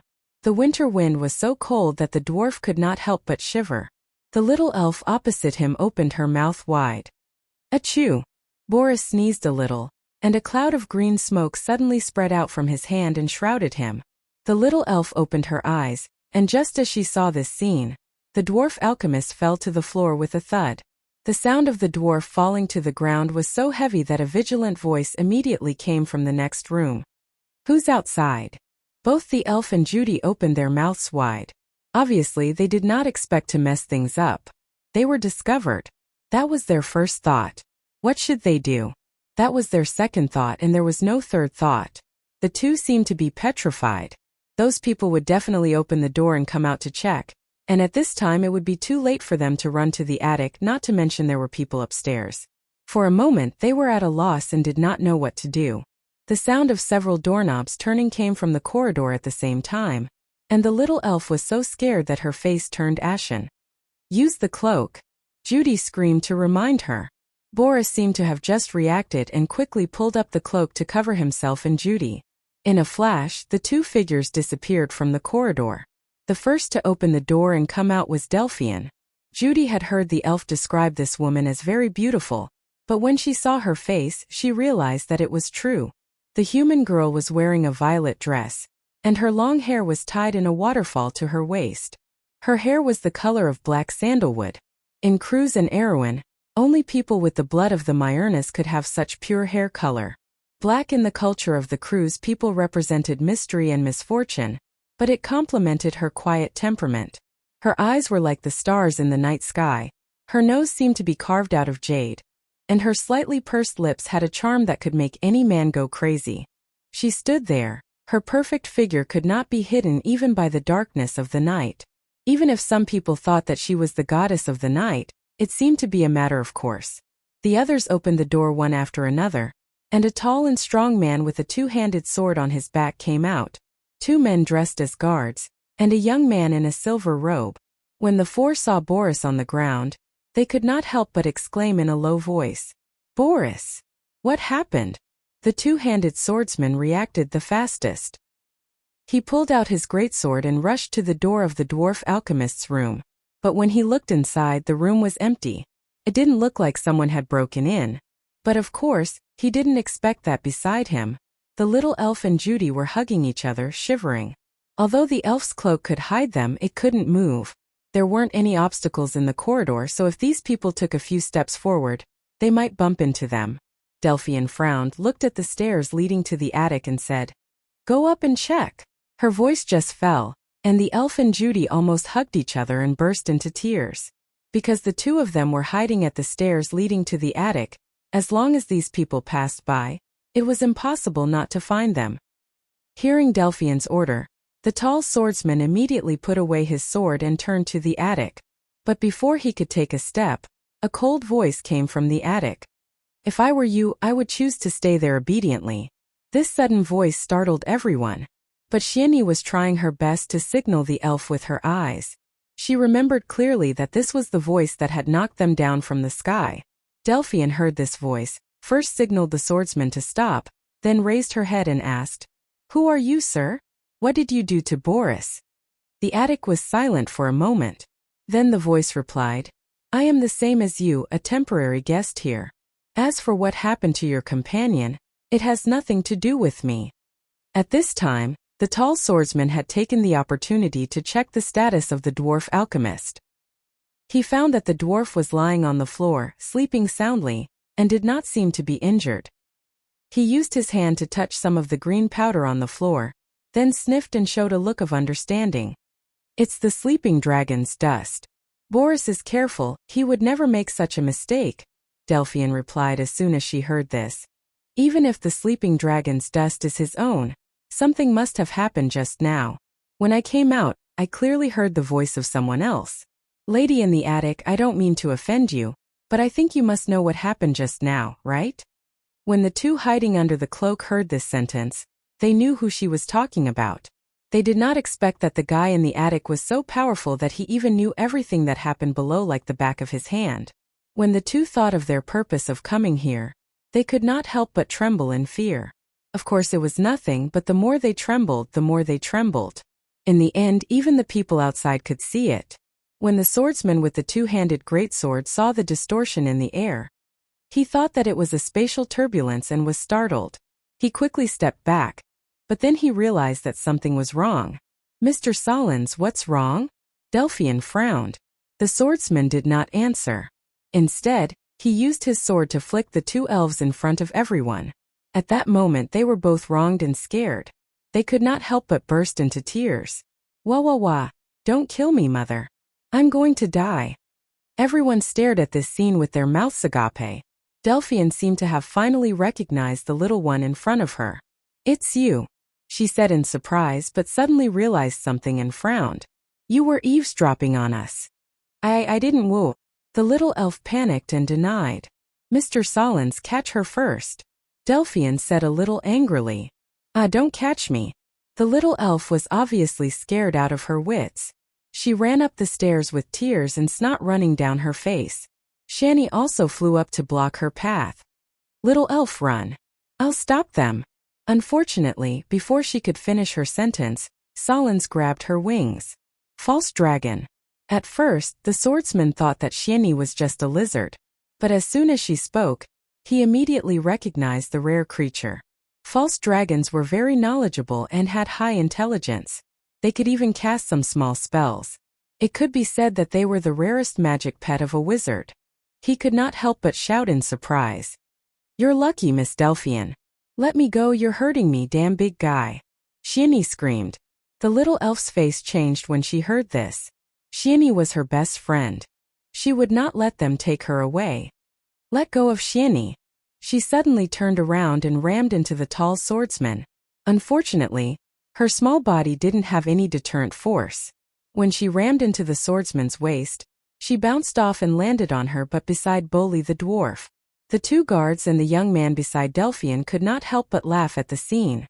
The little elf was scared and angry, but she was more afraid that these people would take Shani away. She took out a dagger with tears in her eyes and threw it at the big guy. Unfortunately, Solons did not even look at it. He flicked the soft dagger away with his hand. She then took off her sword, crossbow bolts, and even flints and threw them at Solons. These things did not hurt him at all, and he was too lazy to care about them. After all, he was a famous swordsman. Naturally, he would not care about a little girl. After the elf finished throwing her things, she grabbed a paper bag from the dwarf beside her and threw it at him. The paper bag hit Solons and scattered into a cloud of red smoke. This time Solons, who was unprepared, was in big trouble. "Pori's chili powder!" He shouted and immediately let go of Shani. He covered his eyes and nose, but tears were already streaming down his face. Shani took the opportunity to fly to the little elf's side and looked at the scene with lingering fear. "Damn it, you guys, stop her!" This time it was Solons' turn to shout with tears and snot. He was ashamed and angry. He did not expect to be tricked by a little girl in a moment of carelessness. Delphine looked at this scene and frowned. After receiving a nod from her, the two guards beside her smiled and approached the elf from both sides. The little elf was terrified. When she realized that the thing on Bali's body was very useful, she immediately groped around the poor old dwarf's body. Not long after, she pulled out a round, spherical object from the dwarf's pouch. The others were fine, but the young man behind Delphian could not help but change his expression when he saw the object. "Don't lose it!" he shouted, but unfortunately, the little fairy obviously couldn't do as he wished. When she heard this shout, her hand trembled in fright, and she directly threw the ball at the young man. "Close your eyes!" the young man shouted angrily. Oh! Chapter 929.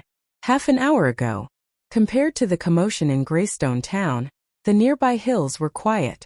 On the top of the hill where Erwin's delegation was, everyone was quietly waiting in the pine forest. Due to the fear of the harpies circling in the sky, no one dared to light a fire or do anything out of the ordinary. They even had to speak softly. Everyone was waiting for the sky to turn completely dark. But before that, time became extraordinarily dull and long. Some people were whispering, some were eating dry food to maintain their strength. In the forest, for Knight of the Inner Court were discussing the matter of the North Mountain sentry post. Romain was telling a story to the Grand Duke of Grimoire's daughter. The latter looked at Romain with admiration. Romain had a special ability to tell stories that had not happened yet. She was talking about her merchant group, the merchant ships with huge sails that looked like clouds crossing the shining sea, following the waterway to the bustling port and the wild areas. She talked about the giant beasts that lurked in the distant sea, the storms that brewed on the surface of the sea, the strange fish, and the wonders that were rarely seen in a mortal's life. Although she had never been to those places, she talked about them as if she had seen them with her own eyes. Soon, other people gathered around her. Brando saw Sugar Pot, Dilfrey, and Hippamera, the three loyal Roman listeners. Then, Chiara and Princess Magadol joined in. The Duke's daughter was counting the stars with Enide. The strange starry sky of Wonde always shone from the east to the west. The night sky was like a black cloth sprinkled with gemstone fragments, shining brightly. A long river of stars had faintly appeared, as if announcing the final arrival of the night. But when the light of the stars and the moon converged, the outside of the forest became brighter, and the silvery valley emitted a faint light under the night sky. Before night fell, Brendel had been asking Cooper about the situation in Greystone Town. The latter also wanted to take advantage of the night to break out of the encirclement, but the defenses in Greystone Town were very tight. Not to mention other things, there was nothing he could do about the harpies in the sky. He did not know much about the current situation in Greystone Town. When Brando asked, he could only vaguely answer a few questions. But as a local noble, he knew Greystone Town very well. He knew where the market was, where the open streets were, where the barracks and towers were, and where the Holy Cathedral was. He knew all about it and could even draw a simple map. Brando's questions were very detailed, which made Cooper very puzzled. He could not help but ask, "Count, are you sure you can take Greystone Town?" "It's hard to say. Everything will only be known after nightfall," Brando replied. "Count, the Georgandy Ridge troops stationed in Greystone Town are not weaker than us. They have the advantage of defense. The individual combat power of the harpies and cavemen is also stronger than our swordsmen and spearmen. Of course, they may not be as strong as your army, but according to my observation, you didn't bring many guards with you, right?" Cooper asked carefully. In Aween, especially in the south, the noble spearmen were at most equivalent to the first tier of soldiers, and their average standard was even lower than the infantry swordsmen and spearmen of the local legions. But in Kurlutz, the nobles' private soldiers were slightly stronger, and could be compared to the swordsmen of the first and second tier legions in Aween. They belonged to the second tier of soldiers like the subterrane dwellers, but there were differences in strength between the same tier of soldiers. The subterrane dwellers belonged to the upper middle tier of the second tier of soldiers, while the Kurlutz nobles, spearmen and swordsmen could at most be considered as a second tier of soldiers. The human army was slightly better in terms of discipline, but in terms of individual combat power, the difference was too great. The advantage of discipline was often obvious in large legions, but in small-scale battles and ambushes, individual strength could determine the outcome of a battle. Not to mention, there were harpies and razor boars in Georgandy Ridge, which were true rank 3 creatures. If there were 1 or 2 nest lords or minotaurs in the town, it would be a disaster for the nobles' army. The Shadow Cavemen were not considered strong in the underground of Jorgendi Ridge, but at the same scale, they were comparable to the local army of Cruz. Like the lords that Brando was familiar with in history, such as Trock, King of the Blind Shadek, or Beast Tamer Silica, their armies could fight against the border army of the Kingdom of God. As for existences like Geralt and Medusa, if they went all out, even the frontline army of the Kingdom of God might not be able to deal with them alone. Knight, what do you think we should do? Brando asked. I think we should think of a way to go around them. We have fewer people, and they might not be able to find us if we walk through the hills. Cooper thought for a moment and answered hesitantly, as if even he felt that his suggestion was not that reliable. Brando smiled and shook his head. It was impossible for 1,000 or 2,000 people to march through the hills without being discovered. Not to mention 1,000 or 2,000 people, even if 100 or 200 people were to move, no matter how dense the trees were, they would not be able to hide. Unless everyone was in groups of a few and scattered into the hills, but that would require a lot of space and time. They did not have the time to do that now. If we don't get rid of the garrison of Greystone Town, we won't be able to leave this place safely. Sigh. Cooper sighed and felt a little hopeless. Do we have to fight? Is there no other way? Brando saw that he was scared out of his wits by the people of Jorgendi Ridge, so he could only comfort him. Knight Cooper, Greystone Town is not as hard to conquer as you think. Cooper only took it as consolation and nodded, glancing listlessly in the direction of the valley. Haruz walked through the dark forest, as if attracted by the light outside. He held onto the pine trees with his hands and struggled to walk out. Finally, he saw Lysimeka at the edge of the forest. Medusa stood on the edge of the bushes, staring at the white rocks exposed under the moonlight. But the little prince saw that at the same level as the rocks were the shadows entrenched in the valley. That place was called Greystone Town, or so his teacher had told him. Geographically, it was the exit of the valley, but he knew that the town was occupied by some special enemies at the moment. Are those your compatriots, Sister Lysimeka? He walked up behind Medusa and asked in a low voice. Compatriots? Not really, Lysimeka replied, having heard the little prince's voice.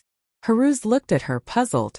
Lysimeka looked back at the little prince with a hint of gentleness in her amber eyes. Little cutie, in the human language, Jorgendi Ridge is actually just a geographical term, not a country or territory. The real Jorgendi Ridge is actually divided into 3 layers: upper, middle, and lower.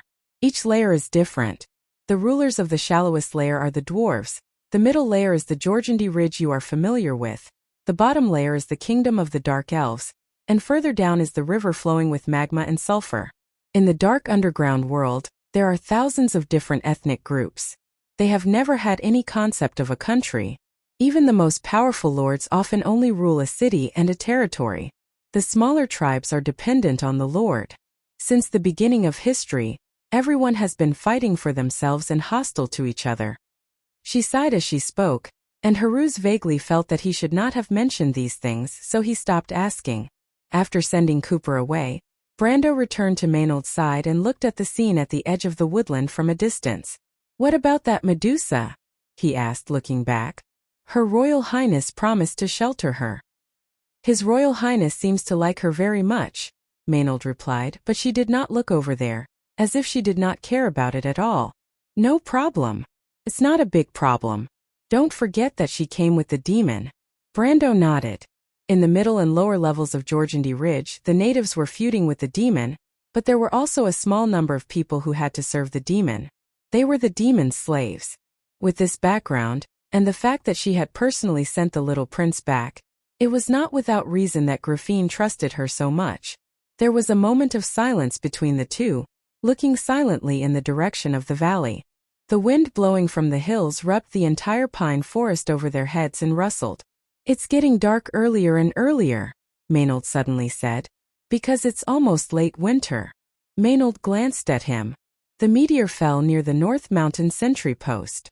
There are many witnesses, and most people's testimonies can prove this, but most of them don't believe it's true. They generally think it's a trick of Jorgendi Ridge. The cavemen are looking for it. Brando nodded.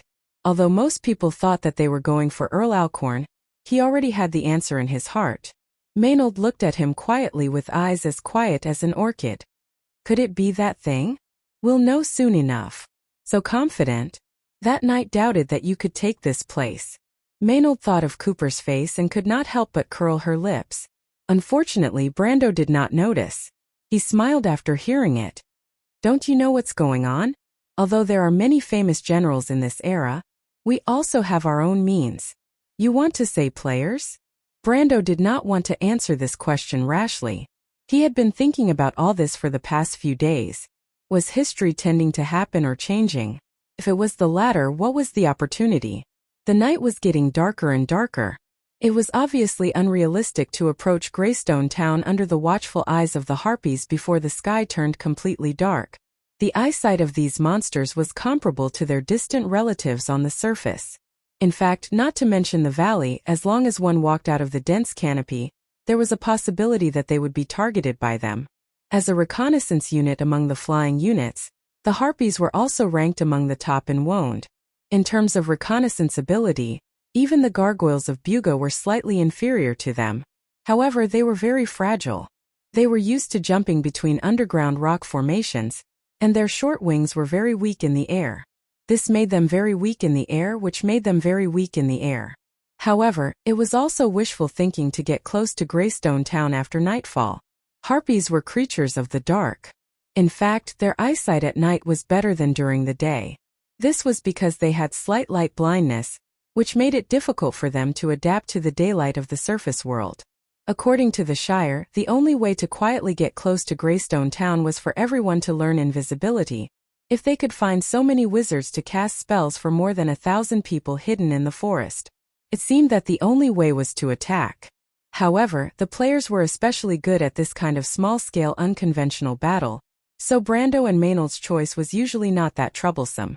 When the hour hand on Sir Cooper's silver pocket watch passed the 12 mark, it seemed that there was a breeze in the forest. A small group of gargoyles was taking off from the forest at the top of the mountain. However, looking from above the forest, only the dark canopy could be seen shaking slightly, and the branches seemed to be slightly lowered by the descending airflow. A total of 7 or 8 invisible airwaves swept across the canopy and then disappeared. Under the canopy, the wizards in robes were watching the gargoyles that were enchanted with invisibility take off.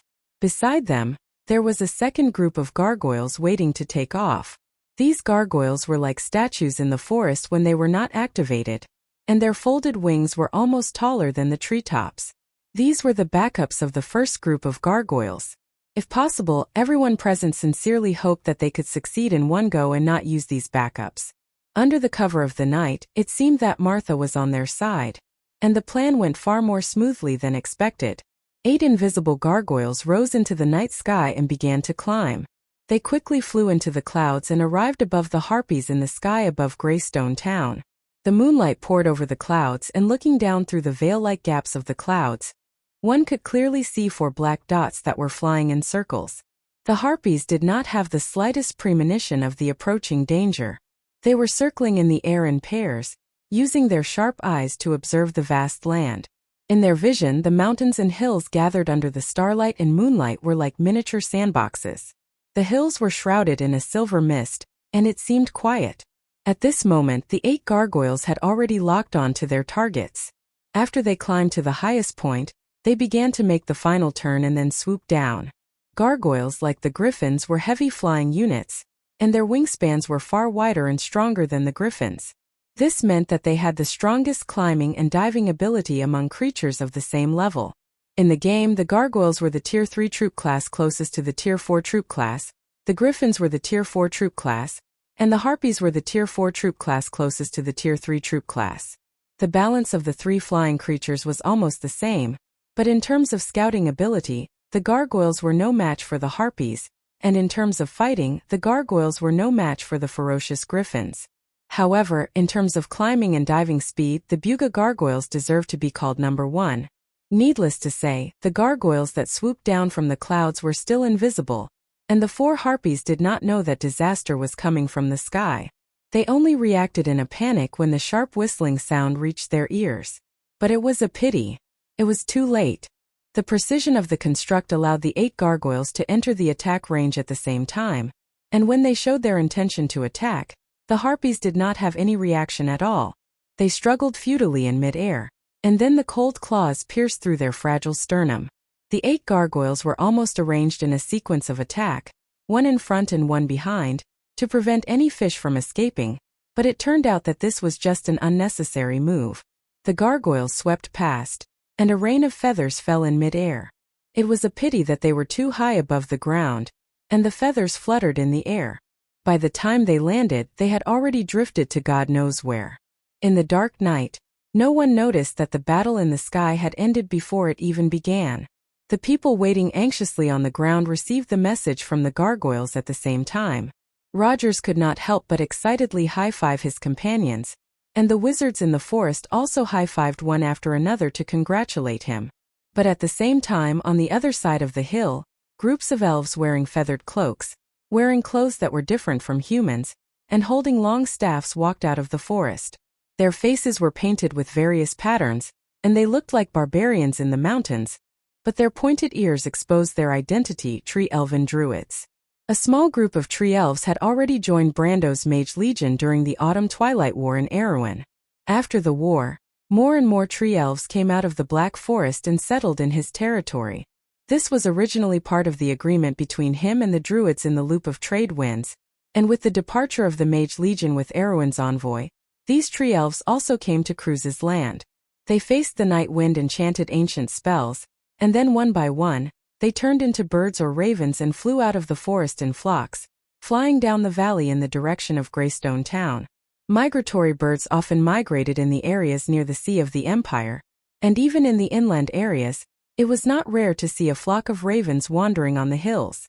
However, the druids still chose to scatter and enter the town safely. After losing the eyes in the sky, the army of Jorgendy Ridge could not notice these scattered flocks of birds.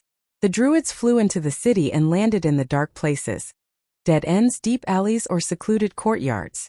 Then they turned back into human form in a cloud of green light. A few druids in a group took out blue stones from their pockets and placed them on the ground according to a certain pattern, forming large and small magic circles. Next, they began to infuse magic into these stones. Green beams of light extended between the stones like snakes. When each stone was connected together, the space above the magic circle began to vibrate. From the center of the circle, a shining silver line appeared. This silver line expanded to both sides like an open eye in the void, but this eye had no pupil. There was only a strange space shining with blue and white light inside. At this moment, far away in the hills, more than a dozen light gates opened, appearing in front of the White Lion Guards and the Kurlut's noble private soldiers who were ready to go. Everyone was stunned by the scene in front of them. The Buga's teleportation circle, Rogers exclaimed. He looked at Brando with a complicated expression. The craftsman wizards are supporting you. Brendel smiled and said, Sir Knight, if you speak any louder and Sir Cooper hears you, he might start to suspect your identities. Roger's expression changed, and he thought that it was more important for him to hide his identity as an internal knight, so he carefully closed his mouth. Oh. Chapter 930. We'll split into 3 groups. Rogers, you and Earl Jean will seize the west gate of Greystone Town and ensure that we have a way out. I'll let the Shire go with you to deal with the high-level creatures in Jorgendy Ridge's army. Brando looked at the 4 knights of the internal court and deliberately emphasized the words Earl Jean. In fact, everyone present understood that Brando was handing over the command of Earl Jean's private army to the 4 internal court knights.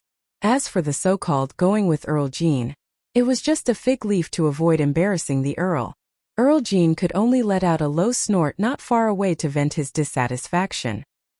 He had no choice but to lower his head when he was under someone else's roof. Moreover, to be honest, this arrangement was quite to his liking.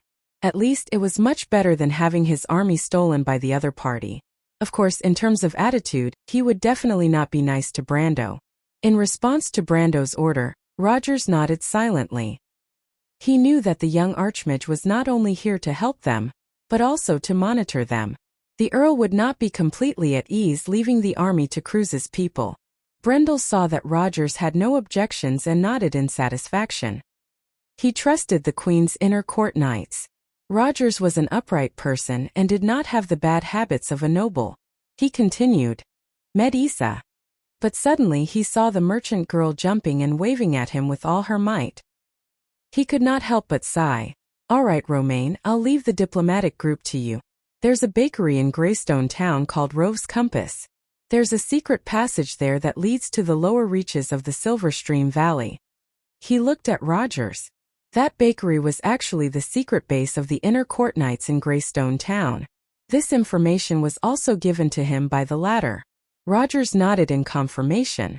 Brendel turned back. Miss Nasha will bring you and the diplomatic group to find that place. Medisa will also lead a squadron of White Lion infantry to protect you. Also, I'm leaving everyone's safety to you, so this time you have to at least act more seriously. Romaine nodded in confirmation. Brendel turned back. Miss Nasha will bring you and the diplomatic group to find that place. Medisa will also lead a squadron of White Lion infantry to protect you. The merchant girl's eyes sparkled as she nodded vigorously. Brando was still not at ease seeing him like this. He simply said to the Duke's daughter, Miss Eugenie, I'll have to trouble you. The Duke's daughter turned her head away, not wanting to see him at all. She said coldly, I'll naturally be responsible for my own safety. Then she added, besides, I think the Roman lady is much more reliable than you. At least she won't start a war for no reason. That's because you still don't have enough contact with her. Brando criticized in his heart, thinking that the young lady would soon regret her words. However, the diplomatic group would not encounter too much trouble on this route, so he dared to leave it in the hands of the Roman. Even if there was a battle, among the people accompanying them were Eek and the sergeant from Yanalasu. In addition, among the captives of the cruise, there were also the knights of the Summer Solstice Knight Regiment. Among them there was even the vice commander Blofeld, who was at the peak of the gold level. In addition to Medisha, their safety was still guaranteed. The order he gave to the diplomatic group was to guard the entrance of the secret passage. If there was an unpredictable situation on the other routes, then they could at least retreat through the secret passage. This was the worst-case scenario, and it could be considered as leaving a backup plan for the whole plan. As for the last route, Brando glanced at Sir Cooper, who was not far away. Cooper still did not know what was happening in the sky at this moment. The attack of the gargoyles was carried out in complete secrecy. On the side of Cruz, only the 4 internal knights knew about it, so the knight was still dejected at this moment, with a hopeless look on his face. Sir Cooper, he asked, would you like to come with me to deal with Count Alcorn and the other imperial nobles? Cooper was slightly startled, then slowly raised his head to look at him. His expression was as if he was looking at a psychopath. Why, Sir Cooper, if I remember correctly, you should be the retainer of the Count. Is your loyalty to the Count only limited to this? Brando asked again. Cooper licked his dry lips and replied, with all due respect, Count Tonagel. He stammered a little and replied, your plan sounds perfect, but the problem is you don't seem to have said how we should enter the city. Should we fly in? Fly in? Brando smiled and shook his head. That would be too slow. He snapped his fingers lightly. In an instant, a dozen light doors opened in front of everyone. Cooper was almost stunned by the scene in front of him, and Rogers even whispered, the Buga's teleportation circle. He looked at Brando with a complicated expression. Count, the craftsman mages are indeed supporting you. Brando put his index finger to his lips and smiled. Mr. Knight, you know so much. If Sir Cooper hears you a little louder, he might start to suspect your identity. Roger's expression changed, and he thought that hiding his identity as an internal knight was more important for him. So he cautiously shut his mouth. Cooper seemed to finally recognize these things. He had been fortunate enough to see the door of flame of the Holy Cathedral of Fire. Although these portals were not as spectacular as the opening of the door of flame, the aura that represented space and time was the same. He stammered and asked, my lord, this is a portal. Correct answer, but no bonus points. Brando replied with a chuckle. A white light flashed in the portal, and Brando and Maynard appeared in the secluded courtyard one after another. The teleportation circle continued to flash behind the two of them, and Cooper and his guards appeared one by one, followed by Yuta and a small group of White Lion swordsmen. The tree elf druids who were quietly guarding the courtyard immediately bowed when they saw Brando. Brando nodded to them in return. At this time the night song tiger came in from outside the courtyard with the two sisters, Falerne and Tia. When he saw Brando, he put his hand on his chest and bowed like a knight. "My lord, are you ready?" Brando asked. "We're ready. We've captured a group of subterranean dwellers. Just as our lord said, their loyalty is built purely on the mentality of relying on the strong. They don't have any sense of honor. When we interrogated them, they spilled the beans." The night song tiger answered very easily. The level of the White City Vanguard card was based on the level of the Fran Knight. Now that Medisha had the strength of an elemental awakener, and they were almost at the level of a lower gold, a few subterranean dwellers were a piece of cake for them. "Do any of you know Jorgendigang?" Brando originally thought that he could show off the Jorgendigang language that he inherited from Sophie, but he did not expect that someone in the Night Song Tigers group would know this obscure language. His little sense of superiority was instantly shattered, but he was more curious.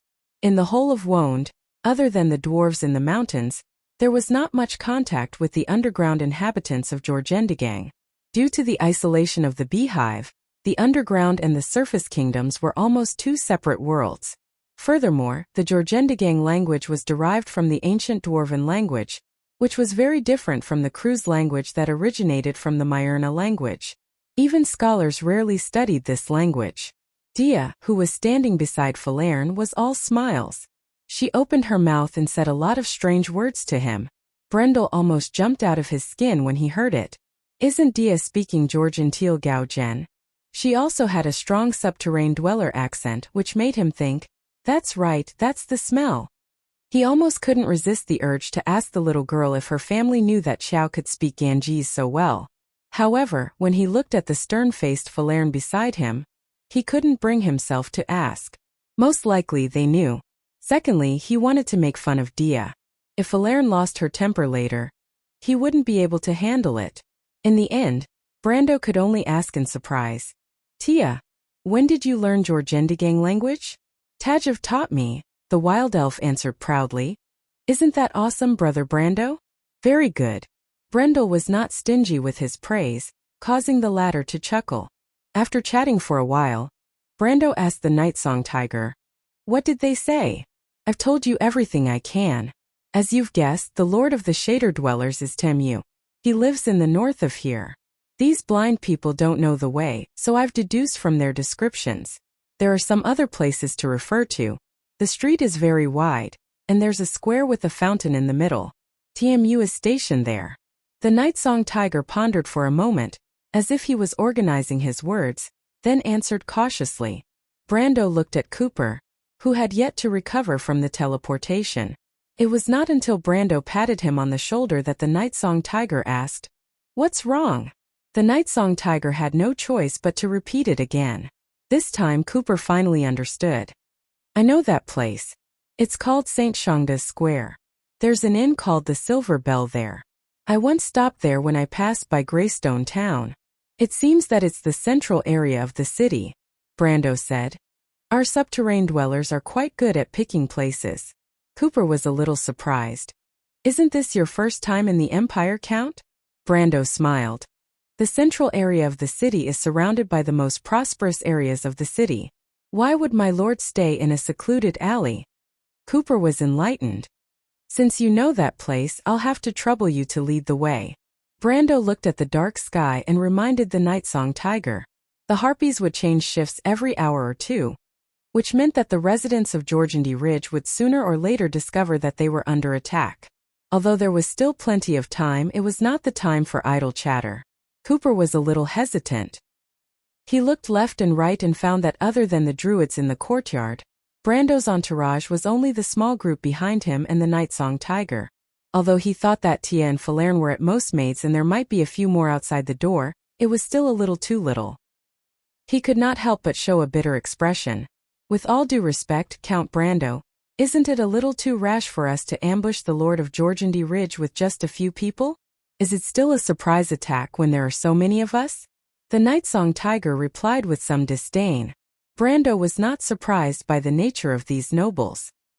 He comforted the Night Song Tiger. "Sir, do you think I'll bring you along with me to die?"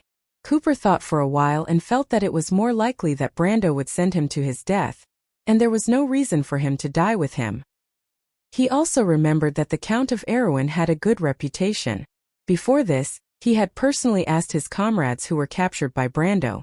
Although all of them, including Count Jean, wished that the country bumpkin from Erewhon would meet with misfortune, they did not deny that Brando treated them well. At least in this aspect, he still had the demeanor of a noble.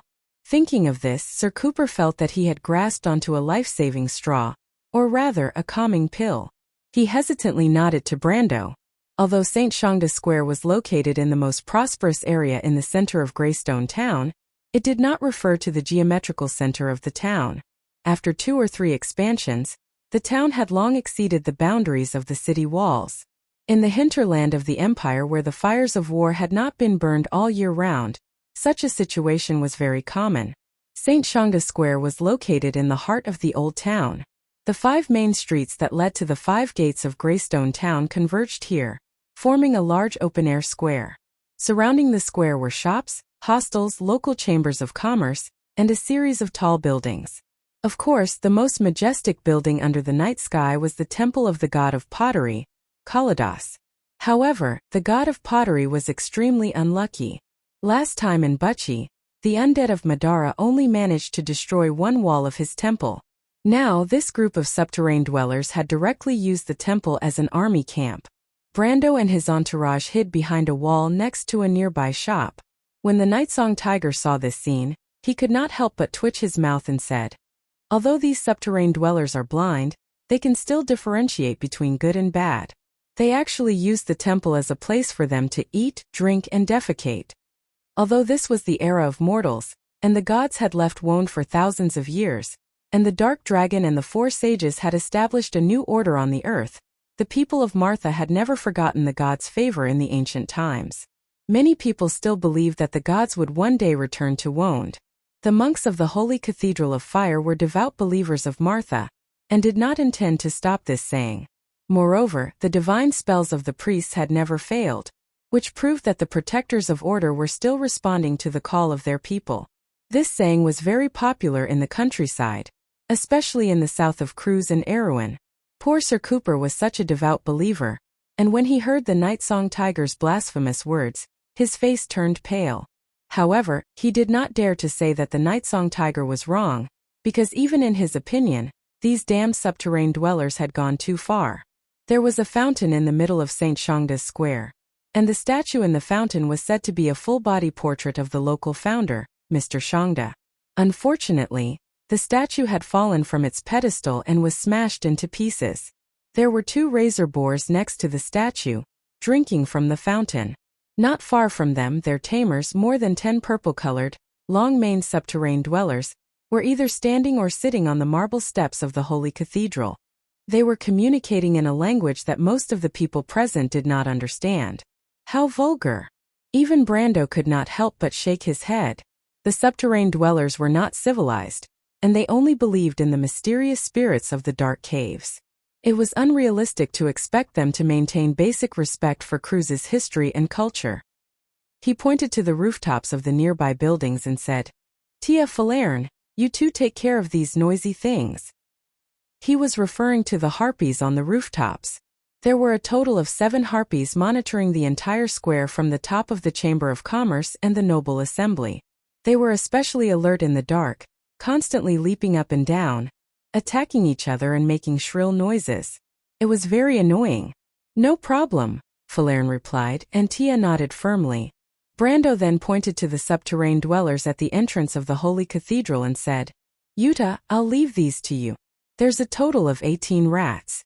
Don't let them make a sound." The White Lion Guards that accompanied the diplomatic party were basically the best of the best. The 10 chosen for this raid were the best of the best, and each of them was at least a mid-silver. They could even put up a fight against a razor boar. Brando was not worried at all that they could not deal with a group of subterranean dwellers. Yuta hesitated for a moment. She brushed her flame-like hair away from her forehead, but she still nodded. "There are 2 razor boars left. I'll take care of one and leave the other to your guard captain. These things don't have much intelligence. Just don't let them make too much noise." Brando said as he looked at Cooper's guard captain. "Mr. Walton, what do you think?" Walton, a swordsman who made his name in Ludwig, had a pair of thick eyebrows. He looked at Brando suspiciously, as if he was doubting the strength of this young man. But in the end he still nodded. "Maynard, stay here with the druids to deal with any unexpected situations," Brando said. "Yes," the knight replied calmly. Oh. Chapter 931. Stars twinkled in the night sky. Brando stared at the ceiling of the Chamber of Commerce and the Chamber of Commerce for several minutes. He waited for the harpies to land for the third time before he finally gave the order. "Let's do it." Light flashed between Falern's fingers, and 4 harpies 100 meters away from her were pierced by dark blue arrows. The arrows pierced through their hearts, and they immediately turned into ice sculptures with a cracking sound. Battle wizards could draw spells from the Circle of Curses, and their casting speed was extremely fast. However, elven messengers were slower by half a beat. Tia's reaction was even slower. She tried her best to finish reciting every single word of the spell. She pushed her hands forward, and everyone saw an invisible ripple sweep across the sky above the plaza. It swept across the bodies of the fleeing harpies. In an instant they were torn to pieces, turning into a rain of blood that fell from the sky. Tia didn't expect her spell to have such a great effect. She couldn't help but stick her tongue out at Brando apologetically. "A gas storm blade," Brando muttered to himself. "Is it really necessary to use a Circle 7 spell against 3 harpies?" At this time, the subterranean dwellers in the square were alarmed. Although they couldn't see, they could hear the commotion. The subterranean dwellers at the entrance of the Holy Temple panicked and grabbed their weapons. Suddenly, a wave of crossbow bolts flew out from the darkness, and the pitiful creatures fell to the ground as if they had hit an invisible wall.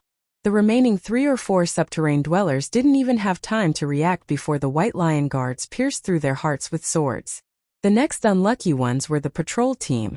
Yuta personally intercepted them. The female mercenary leader's flame-like hair was like an eye-catching flag in the dark night. It danced up and down with her movements, and the crimson fire raven's tongue shone brightly. When Brando saw the sword, he was stunned for a moment. Only then did he remember that he had given the sword to the mercenary leader. The fire raven's tongue seemed to have been given life in Yuta's hands. She raised her hand and turned the sword into a flaming whip. The golden-red whip swept across a distance of 34 meters, wrapping around 4 or 5 fleeing subterranean dwellers and turning them into ashes. The rest of the subterranean dwellers were unable to resist the White Lion guards. One by one, they fell to the ground and were slaughtered. Cooper looked at the sword in Yuta's hand, and then looked at the beautiful figure of the female mercenary leader. He couldn't help but look back at Brando enviously, thinking that the young man was really lucky. At this moment, there were only 2 razor boars left in the square. These beasts that came from the underworld were extremely huge, almost as big as a cow. They had 4 pairs of fangs that were arranged side by side.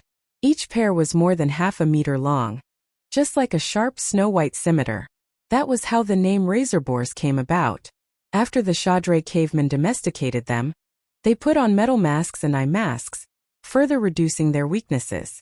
Hence, they became the beasts that lived up to their name. These creatures had a violent temperament and were famous killers in the underworld. However, their brains seemed to be burned by the constant anger, and their intelligence was extremely low. Wild razor boars attacked all enemies that entered their territory, and sometimes even their mates.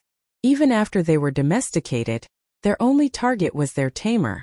When all the subterranean dwellers in the square were killed, the 2 razor boars came to their senses. Naturally, their first choice was not to howl loudly to call for their companions. Instead, they immediately buried their heads and charged at the humans who appeared in their sight. Walton and Brando stood in front of the 2 razor boars, one on the left and the other on the right. Walton had been famous in Ludwig for a long time. Other than his swordsmanship, his strength was also at the peak of the gold tier. However, he didn't dare to be too careless in the face of these crazy boars. When the razor boar charged at him, he dodged to the side and used crews to slash at the big guy's hooves. The razor boar's hooves were cut off, and its head slammed into the ground. It opened its mouth and wanted to scream, but before the sharp air could rush out of its throat, Walton's sword pierced its throat and sealed it in its stomach. The tragic sound of the slaughtered boar eventually turned into the sound of the air hitting the broken trachea, and dirty blood gushed out. Walton looked at the dead razor boar lying on the ground and couldn't help but nod in satisfaction. He was obviously very satisfied with the way he handled the situation. To be able to end the battle so cleanly, it meant that his understanding of swordsmanship had improved by another step. However, he was a little surprised that the young count hadn't made a move yet. Logically speaking, no matter who won or lost, there should be some movement. Even if Walton handled the situation so cleanly, the razor boar still made a loud noise when it hit the ground. Of course, Walton didn't think that Brando could be stronger than him. He had followed Cooper for a long time, and although he hadn't heard much about the Count's strength, he had heard about his impulsiveness and arrogance. When Brando attacked the Black Sword Fortress, the Empire only said that the Count had a genuine archmage by his side. Walton didn't believe that Brando was a swordsman in his early 20s, but when he turned around he saw a scene that left him dumbfounded. Brando stood still, and not far away, the razor boar was lying on the ground, trembling like a sieve. It was so scared that it wet its pants, and it didn't dare to take half a step forward. All the young men of the White Lion Guards, including the female mercenary leader, looked at their lord with reverence. Walton wasn't ignorant, and he naturally understood what had happened. The might of a swordsman. In the natural world, only a few creatures that had reached a certain level of power could naturally produce pressure, such as dragons or mythical creatures that couldn't be described with words outside the elemental frontier. However, for the Iron Folk, only those who had reached a certain level of strength in a domain and had even grasped the principles of the laws could produce pressure. The power of the laws, the power of the Sword Saint. In order to reach this level, the only condition that had to be fulfilled was the enlightenment of truth. Brando did indeed feel the existence of the laws of nature at that moment, and even he didn't know what had happened. The moment he pulled out his sword and pointed it at the razor boar, a mysterious knowledge responded from the Halran Gaia. At that moment he seemed to understand the meaning of mountains and rivers, and the meaning of eternity. But this was just a story that happened in an instant. It was as if he had truly stepped into the realm of the elemental enlightenment for a moment, but in an instant, he had returned to the peak state of elemental activation. But in just a moment of the elemental enlightenment, the pressure naturally exuded from his body was enough to frighten the razor boar, which lacked intelligence. Brando had a faint premonition in his heart. He withdrew his sword, looked at the razor boar lying on the ground and said to the others, "Don't worry about this thing, it won't be able to react for a while. Quickly attack the temple." As he said this, he raised his head and silently glanced at the dark night sky. Unknowingly, dark clouds had covered the starlight. Perhaps it was because of the blessing of the god of pottery, Kalidas, or some other reason. The battle to enter the temple was very smooth. The troglodytes stationed in the temple didn't expect the changes outside at all. When the White Lion Guards attacked the temple, they were caught off guard and lost the initiative. The rest of the battle was almost a one-sided massacre. Although Tanu's Bugbear Guards launched a fearless counterattack, these Grade 4 creatures from the underground of Jorgendi Ridge were obviously better at fighting in caves than on the surface. Under the attack of Yuta, Maynard, and Walton, the White Lion Guards almost wiped out Tanu's guards at the cost of one minor injury. The battle ended faster than expected. Tampu was the lord of the Shadr subterrane dwellers. But that was it. The subterrane dwellers were the lowest existence in Jorgendi Ridge, and their status was only slightly higher than that of the ground dragon. Tampu was most famous in the underworld for having a minotaur as a slave. With this Tier 6 creature, he occupied a small territory at the edge of the Tranquil Lands and built up his prestige among his fellow subterrane dwellers. He raised an army and became the lord of the Tranquil Lands, but his power was only slightly stronger than the banished Tajiv. This time, the minotaur he had always relied on was only able to withstand a few blows from Walton before its head was chopped off. The stench of blood spurted out from the minotaur, who was hiding behind the minotaur, and it almost fainted. When Janna dragged him out of the holy temple, the lord had lost all of his former majesty. Instead, he was like a rooster that had fallen into water, shivering in fear. "My lord, this guy doesn't know much, but he has told us everything he can," Yuta said. "Why don't you ask him again?" Brando glanced at Tanu but shook his head and replied anxiously, "Don't waste my time. Just tell me what he said." Yuta was slightly startled and looked at Brando strangely. Maynard, who had followed them out, did not have as many concerns as the mercenary commander. She also noticed something unusual in Brando's tone and asked, "What happened?" Brendel shook his head gently. He vaguely felt that the sword from before was a little unusual. The feeling that came from the ground was definitely not his own understanding of the laws, but some kind of connection. He just happened to feel this connection at the right time. He remembered the legend of Jorgendi Ridge. Before the Great Schism, the people of the underworld did indeed believe in the same god as the Lion Men of Toquinen. This legend made him feel a little uneasy, as if it was connected with some of the doubts he had in the past few days. However, he could not find the key point for the time being. There was another thing that puzzled him. That feeling was clearly coming from the sky, but the sky was not the traditional territory of the Jorgendi Ridge. This made Brendel unable to tell what he felt for a while. Yuta looked at the female knight, and then at her liege. She did not dare to let the latter wait for too long. She whispered, "I'm afraid even this guy doesn't know how big the invasion of Jorgendi Ridge is this time. But my liege, according to his description, I'm afraid it's not small."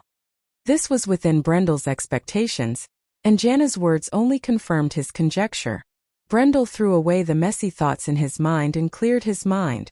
He asked, "How many units of Jorgendi Ridge's army are stationed in Greystone Town? Who is the main force of Jorgendi Ridge's army in this direction? It should know, right?" "There are only 2 troops of Jorgendi Ridge stationed in Greystone Town. The other liege is called Guku, Brother Brando." Tia answered first. Yuta nodded as if she was testifying, indicating that Tanu's words were translated by Tia. Guku? Brando felt that he had heard this name before. But when he thought about it, he realized that this name did not seem to belong to any well-known liege in Jorgendi Ridge. It was not even as famous as Tanu. Tanu was one of the only 2 liege lords of the Chadre cavemen.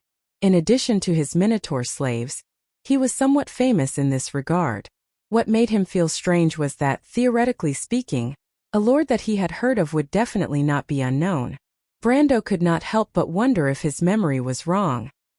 He turned back to Maynard for help, but he found that the female knight was also frowning as if she was thinking about the same problem as him. "What about the other problem?" he asked again.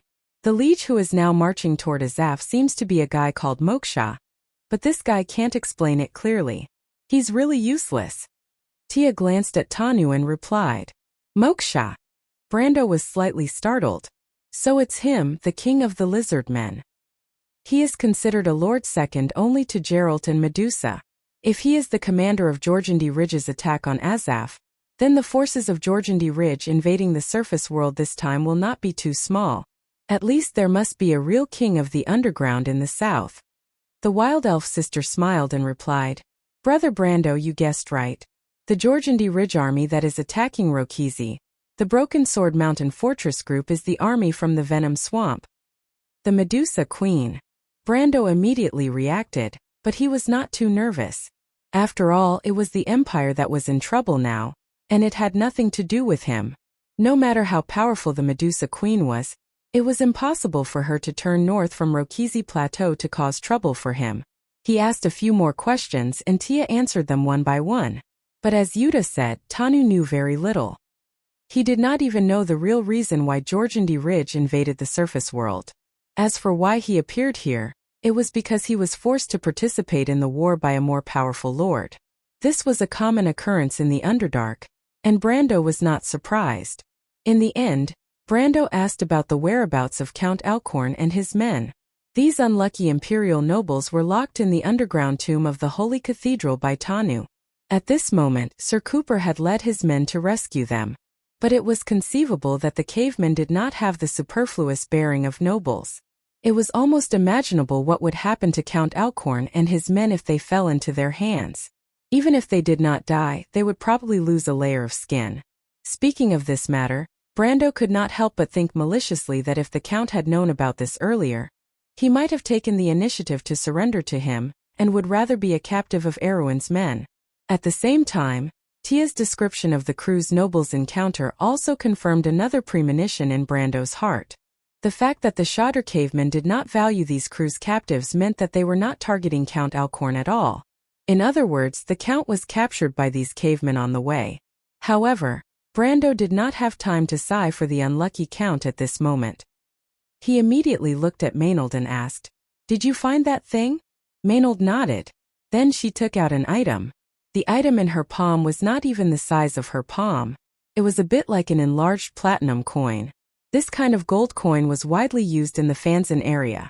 Because of the special casting process, its surface was brighter than ordinary gold coins. However, the metal disc in the female knight's hand was even brighter than ordinary platinum coins. It was like a sparkling gemstone with metallic characteristics, but there was no obvious crystallization structure. And if one looked closely, one would even find that this metal disc contained a faint glow of flames. Anyone could tell at a glance that this metal disc was not an ordinary item because all the metals and forging techniques in the mortal world could not create the same thing. Even if it was similar, it seemed unlikely. Jana's attention was drawn to the metal disc the moment she saw it. She stared at it as if she was possessed. It took her a long time to react. "What is this? It's so beautiful," she blurted out.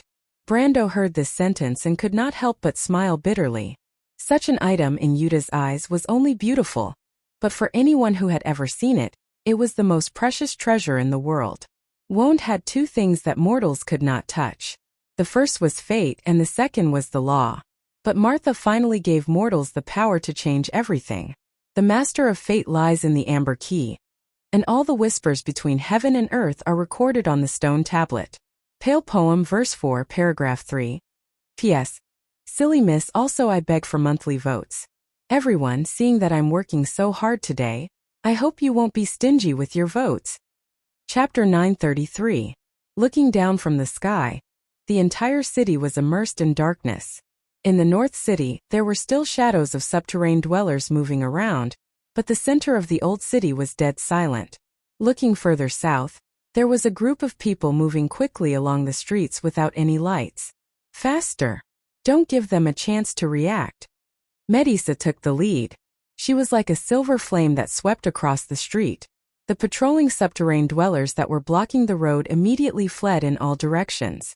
Those who were unable to dodge in time were engulfed by the soul flame of the silver elf princess spear and burned to ashes. The elegant and tall unicorn galloped on the street. Its four hooves that were covered in soul flame flashed and disappeared in a flash, leaving behind only a trail of light behind it. Behind her was the White Lion Knight Squad in a charging formation, followed by the Summer Solstice Knight Squad. Follow them, Knight of the Empire. The Summer Solstice Knight Squad's vice-captain, Bloomfield, also roared, "Go and open a path for our allies. Protect the left and right wings. Don't let those underground rats have a chance to take advantage of us." The crew's knights had already taken back their equipment 2 days ago. Brando invited them to fight for the Empire, and as the Empire's knight, they naturally couldn't refuse. Although they knew that they were still hostages, the Georgandy gang was the enemy of the Empire. In comparison, Erwin's people and Cruz's people had an advantage. As the saying goes, there is only a gap when there is a comparison. After the Knight Squad cleared the path, it was the bloated team of envoys. In this team, except for a few nobles who were born in the military who could keep up with the speed of the envoys, the rest of the people who lived like princes were pushed, dragged, or carried by their servants. There were a few who were especially fat with their tongues hanging out, and they looked like dying old dogs from afar. But at this time, no one dared to complain, and no one urged them to move forward, but the consequences of falling behind were self-evident. Erwin's envoys rode on horses, and these were all real war horses. Firstly, Brando didn't want to waste Medicia's night preparation card on these nobles, and secondly, summoning the heroic spirit Pegasus would cause too much of a commotion, and it would be hard to not attract attention. But after all, the number of mounts was limited. At this moment there were only 3 people on the Roman horse. She was hugging the daughter of the Duke of Grinoires, and Chiara was behind her. Fortunately, the weight of the 3 added together was not as big as the meatball that was Ephraim, and these pure-blooded cruise horses could carry them easily. "Ephraim, you idiot. You went the wrong way, come back. Don't hold the reins so tightly. Do you know how to ride a horse?" "There are monsters on the left, Mr. Bloomfield. Please stop those subterranean dwellers. Ah! Romaine screamed in fright and quickly lowered her small body to protect the daughter. At the same time, she dodged the spear thrown by the subterranean dwellers and asked loudly, "Chiara, are you all right?" "I'm fine, Miss Roman."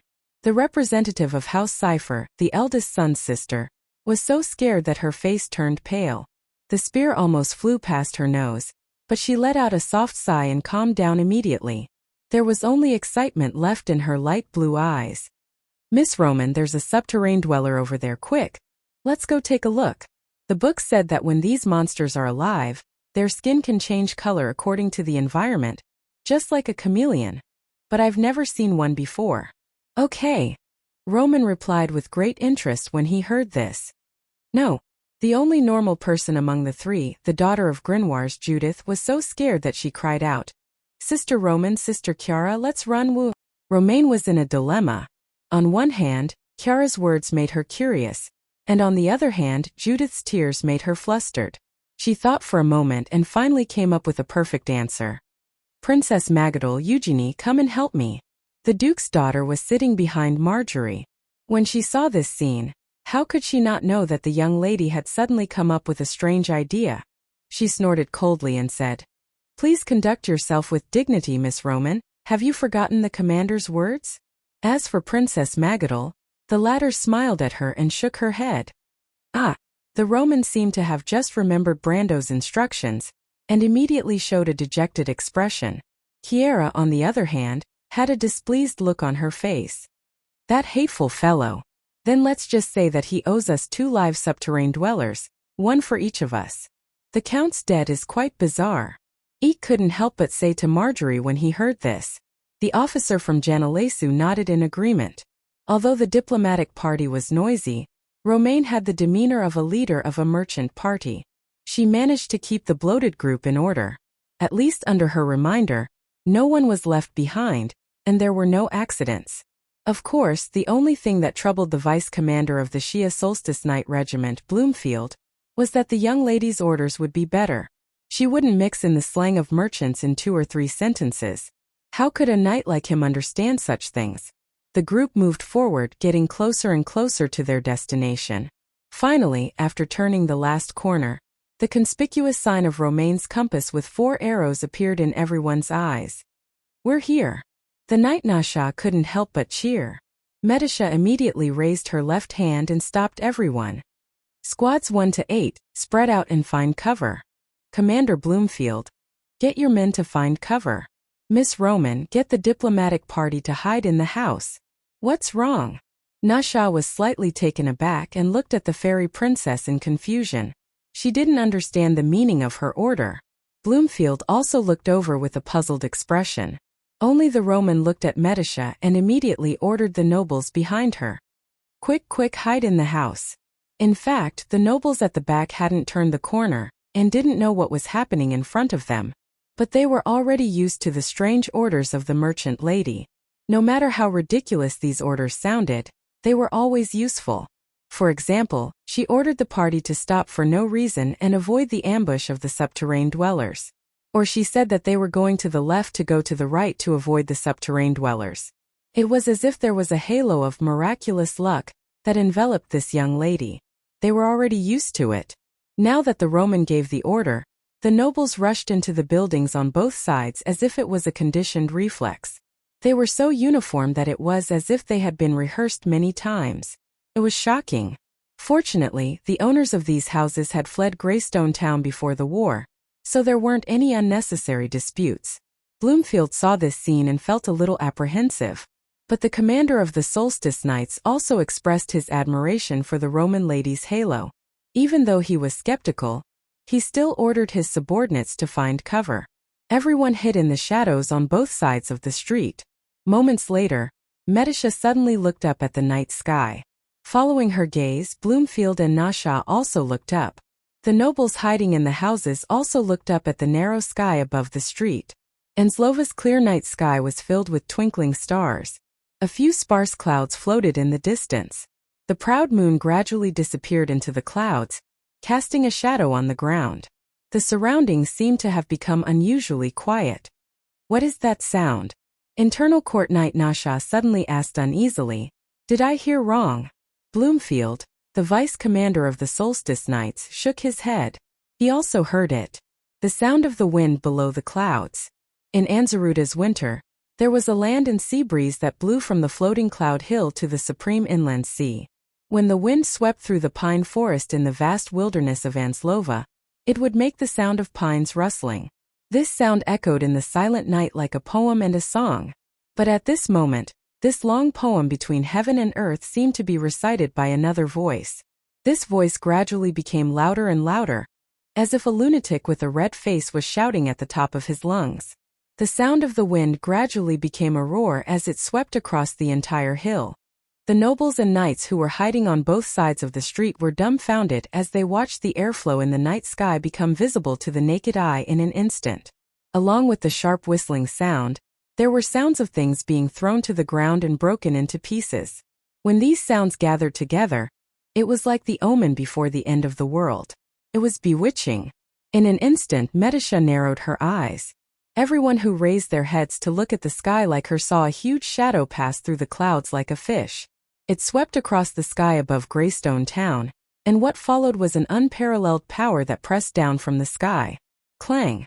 The metal disc in Maynard's hand that shimmered under the moonlight, a treasure whose value could not be estimated with the eyes of mortals, suddenly fell from her hand and landed on the ground. Brando looked at the female knight strangely. With Maynard's strength, it was impossible for her to not be able to hold something steady. Moreover, he knew very well how much she understood the value of this metal disc. There was no way she would be careless and lose it. Maynard frowned and looked at the disc on the ground. She did not bend down to pick it up. Instead, she looked at the metal disc with a puzzled expression. It was trembling slightly on the marble steps, making a buzzing sound as if an invisible hand was controlling it to dance. 5 pairs of eyes met on the metal disc, but after a while they looked up again. Brando was the first to see the clouds moving faster under the night sky. Damn! Why is there such a thing? Quick, hide in the holy temple. His expression changed. He pulled Tia up and rushed back into the holy temple. The wild elf was caught off guard and screamed in fear. Maynard's reaction was a little slower, but she bent down to pick up the metal disc and followed behind. Yuta was right behind her. Although she did not understand what was going on, she saw the strange phenomenon in the sky above Anklova, and realized that something was wrong. She subconsciously followed Brando's footsteps. Falerne was the last to arrive. She picked up her younger sister's staff and walked into the temple unhurriedly. She handed the staff to her younger sister, who was still in a state of shock, and rolled her eyes at her liege. Unfortunately, Brando did not notice her gaze. He and Maynard were looking at the sky outside the holy temple nervously. The clouds were moving westward. The howling wind seemed to have suppressed all sounds, and the whole world seemed to have turned into another sense of silence. Silently, a black shadow swept across the clouds. Its open wings covered the light of the moon and stars, casting a dim shadow over Greystone Town. Jana and Tia's eyes widened at the same time. They didn't even know when their mouths had dropped open. Right after the first black shadow, a second black shadow appeared. The 2 black shadows, one in front and one behind, slowly traversed half the night sky. Yuta could hear her throat gurgling. Her heart felt like it was going to jump out of her chest. For a moment she could feel her blood rushing in reverse. It was as if every strand of her hair was standing on end. Tia also grabbed her brother's hand tightly. She did not even realize it herself. She stared at the sky, her emerald green eyes sparkling. There was a legend in Wonde. It said that if someone saw the shadow of a dragon under the clouds, then it meant that not long after, a child with the dragon's favor would be born. That was the origin of the bloodline talent, the shadow of the dragon. However, since the Golden Age passed, there were very few people who saw a real dragon on the earth. A full-grown dragon. This was not a dragon like Alaz, Pharrell, or Sheeta who came out to train. It was a real dragon, the most terrifying and elegant creature of this era. A real full-grown dragon. When they spread their wings, it was like a floating shadow. It was as if they could block the light of the sun, the moon, the stars, and everything else. When they soared in the clouds, they were like fish swimming in the sky. The sky was their ocean. They were the masters of the sky. Dragon. It took the female mercenary leader a while to utter the word. It's a black dragon. Maynard added. I know these two dragons, Brando said. His face was gloomy. Modesty and Malthus. Who are they, Brother Brando? Tia asked, still a little scared. Sinful dragons, the banished black dragons. They are one of the 5 lords of Jorgandi Ridge. They are here too. The ashes at Bear Lake. Maynard suddenly remembered and reminded him in a low voice. It's the Ridge Drake. Brando shook his head. It's a pity that I've never seen this top creature of Jorgandi Ridge. Otherwise I would have recognized it. They are here for this thing, Yuta asked as she stared at the metal disc in Maynard's hand. Her face was still a little pale, as if she could not breathe properly. The deterrence from the dragon was almost tangible. If she was not beside Brando just now, she would have screamed in fear. But after calming down a little, she immediately thought of the thing that they just got from Tompu. Brando shook his head. I'm afraid not. This is probably a coincidence. That thing. He looked at Maynard and saw the same meaning in her eyes. He changed his words. Tompu should have thought of it on the spur of the moment. No. He shook his head again. Its level is not high enough. It should be the idea of the Lizard King. But they have not realized the value of this thing. Otherwise they would not have kept it so casually and let us get it. He took a deep breath and said, But you are right, Yuta. They will not come to the surface world easily. These 2 big guys must be up to something. My lord? Brando smiled bitterly. Fortunately, he was vigilant before and threw the Halran Gaia into Amon's dimensional cave. Now he could finally confirm where the inexplicable connection came from. At the same time, he probably understood one thing. The real purpose of Jorgandi Ridge. The shadow of the dragon was moving away. Medisha sighed softly. Behind her, almost all the nobles of Cruz were paralyzed on the ground. Chiara's face was pale and she was out of breath. There were even people who screamed. Fortunately, the merchant lady was quick to cast a silence spell and save the diplomatic group. But the most miserable of all were Avram and the Duke's daughter Judith. They fainted and lost consciousness. What? What is that? Eugenie could almost hear the sound of his teeth chattering. Dragon. It's a dragon. Chiara took small breaths. Her light blue eyes seemed to be gradually regaining their luster. She was scared to death, but she was also excited to death. That's a real dragon. Shut up. Medisha ordered sternly. Don't make a sound. The silver elf princess's stern expression even scared the Roman. The latter had never seen her like this. Medisha sighed and whispered, If you don't want to die, don't talk. You don't know how terrible a real dragon is. In any case, her words had the right effect. The summer knight and the soldiers of the White Lion Guards who could still speak also obediently shut their mouths. But just as the silence spread, an abrupt voice suddenly rang out in the silent night. Don't lose it. The voice came from afar, followed by a second exasperated shout. Damn it, close your eyes. P.S. Did you see enough yesterday? If you still want more, buy more tickets. Chapter 934. The twinkling tree was a precious tree in the south of Saint Tossel. Its seed was rich in light element magic, and after being processed by a special method, as long as it was shaken, it would burst out a dazzling light like the sun, temporarily blinding people. The young man called F behind Delphian watched as the little elf threw the round object at him. He quickly closed his eyes and screamed to the others, Quickly close your eyes. The twinkling tree seed drew a beautiful arc and fell at the feet of the Prime Minister's daughter, rolling forward. The others didn't have time to react, and their eyes were still fixed on the round object. They saw it hit the wall and stopped. A crack appeared in the wall, and a pure white light shot out from it. It was at this time that a figure flashed in the corridor. A woman's slender hand reached out to the twinkling tree seed and grabbed it in the palm of her hand. This hand seemed to have some kind of invisible magic that could bind the surging light together. The bursting light seemed to have hit an invisible barrier and was reflected back. The dazzling light flashed slightly, and then became gentle.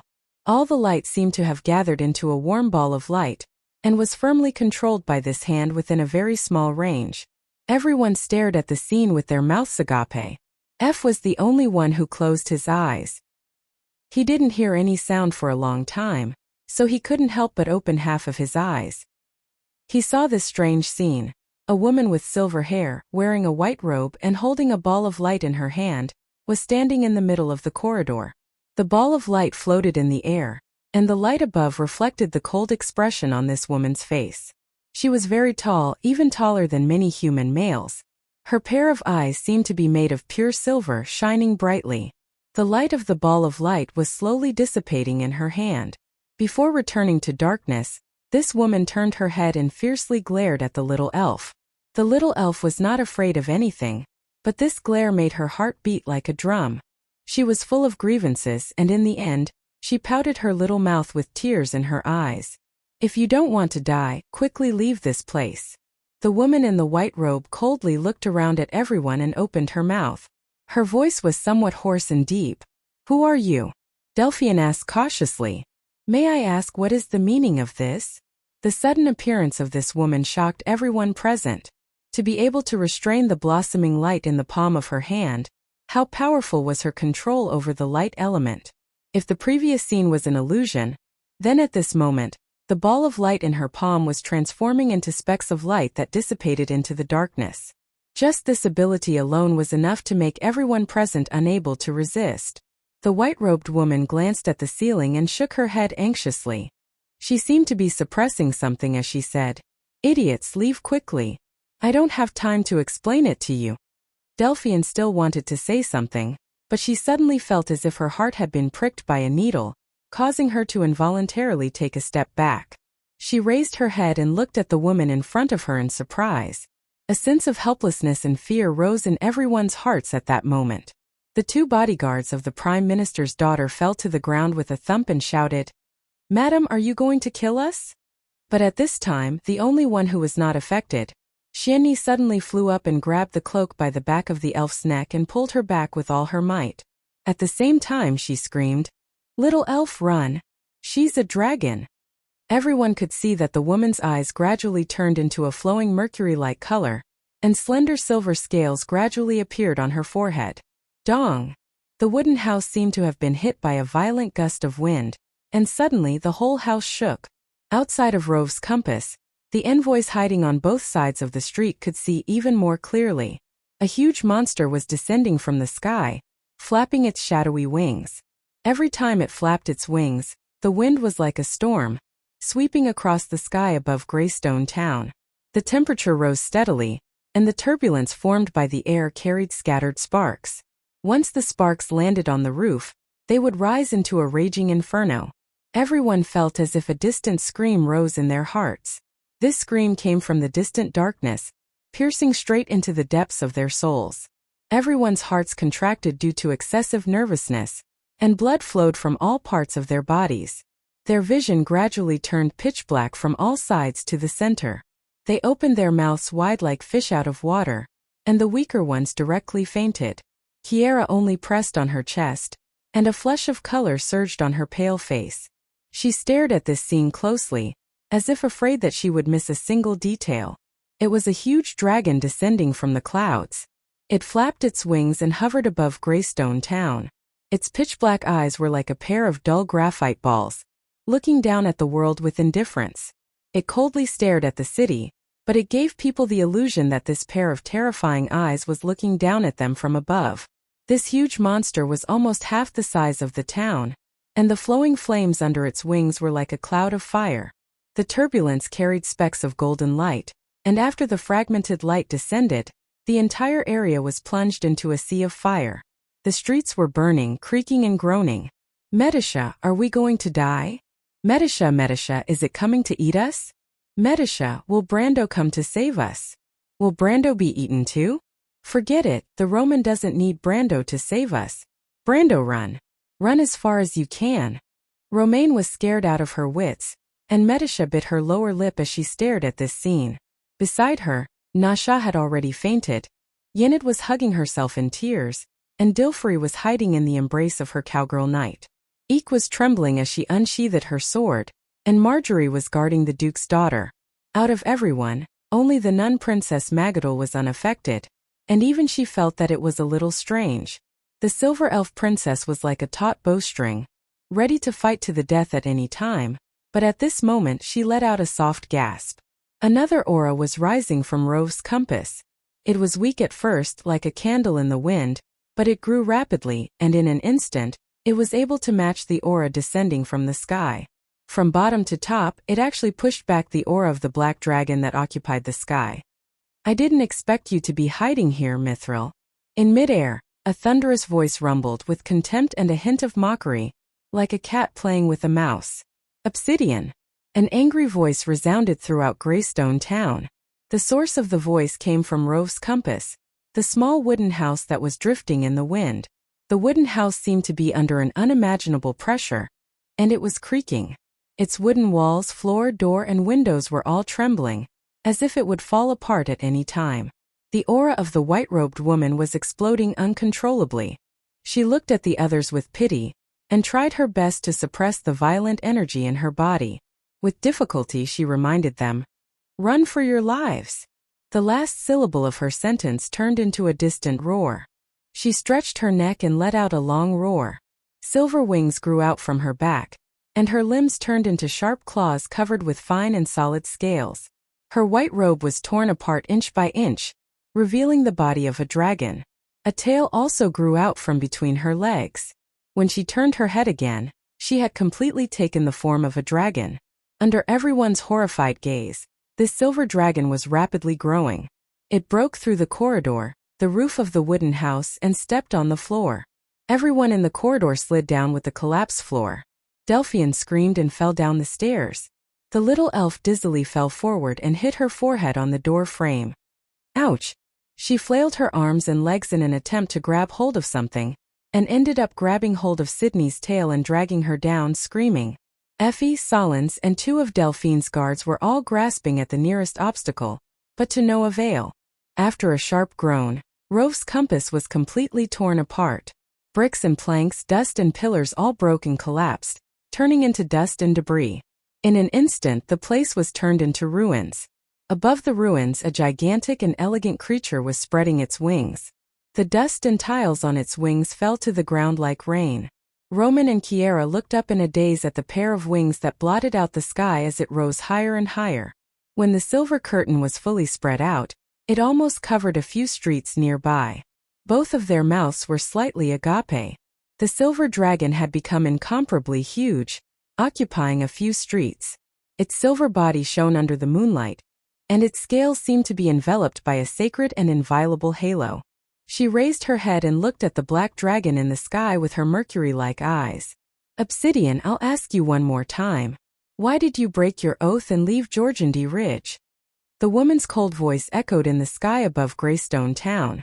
It even crossed the valley and spread in all directions, spreading to the nearby hills. 1 or 2 miles away, in the center of the old city, Brando witnessed everything more clearly. He saw the shadow in the sky return and descend over Greystone Town. An aura that was comparable to the shadow rose from the city. In an instant, a silver dragon appeared out of thin air, a few streets away, and confronted the shadow. Yuta and Tia were speechless. Sir Cooper was walking out of the temple with Earl Alcorn, who was covered in wounds. When he saw the scene he was so scared that his legs went weak and he knelt down. "Oh Martha, what's going on?" Cooper screamed. Brando did not know what was going on. What was going on in Greystone Town? "Medisha, answer me quickly," he shouted nervously through the spiritual link. "My lord." Medisha replied with some difficulty. "Where are you?" Brando asked nervously. "I'm here. You should have seen it." "I'm right here."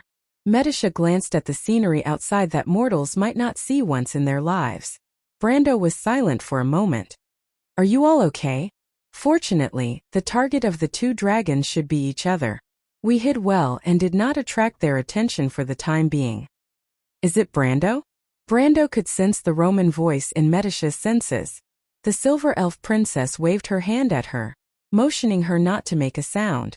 Medisha's words made Brando feel a little relieved. He thought for a moment and asked, "Do you have any way to enter the secret passage now?" "I'm afraid it will be very difficult," Medisa replied. "That silver dragon is on Rov's compass, but it's already turned into ruins. It's hard to say if we can find the entrance to the secret passage. I can only wait for them to fight before I can confirm it." "Is it dangerous?" "It's fine. Don't worry, my lord, I'll protect myself. If there's any danger, find a way to return to the portal. I know. Wait for me, I'll be right there. Brando picked up the trembling Cooper. Come with me, take me to Rove's compass. Sir Cooper was so scared that his legs turned to jelly. He struggled desperately and said, My lord, you're crazy. I'm not crazy. Maynard, take Earl Alcorn, Yuta, and Falerne with you. Keep an eye on that rat. I have something to ask it. Mr. Walton, you can tell the nobles in the tomb that the plan has changed. We have to carry out Plan B. They can leave or stay, but I won't send them out of the city. He paused for a moment. This sentence applies to you too.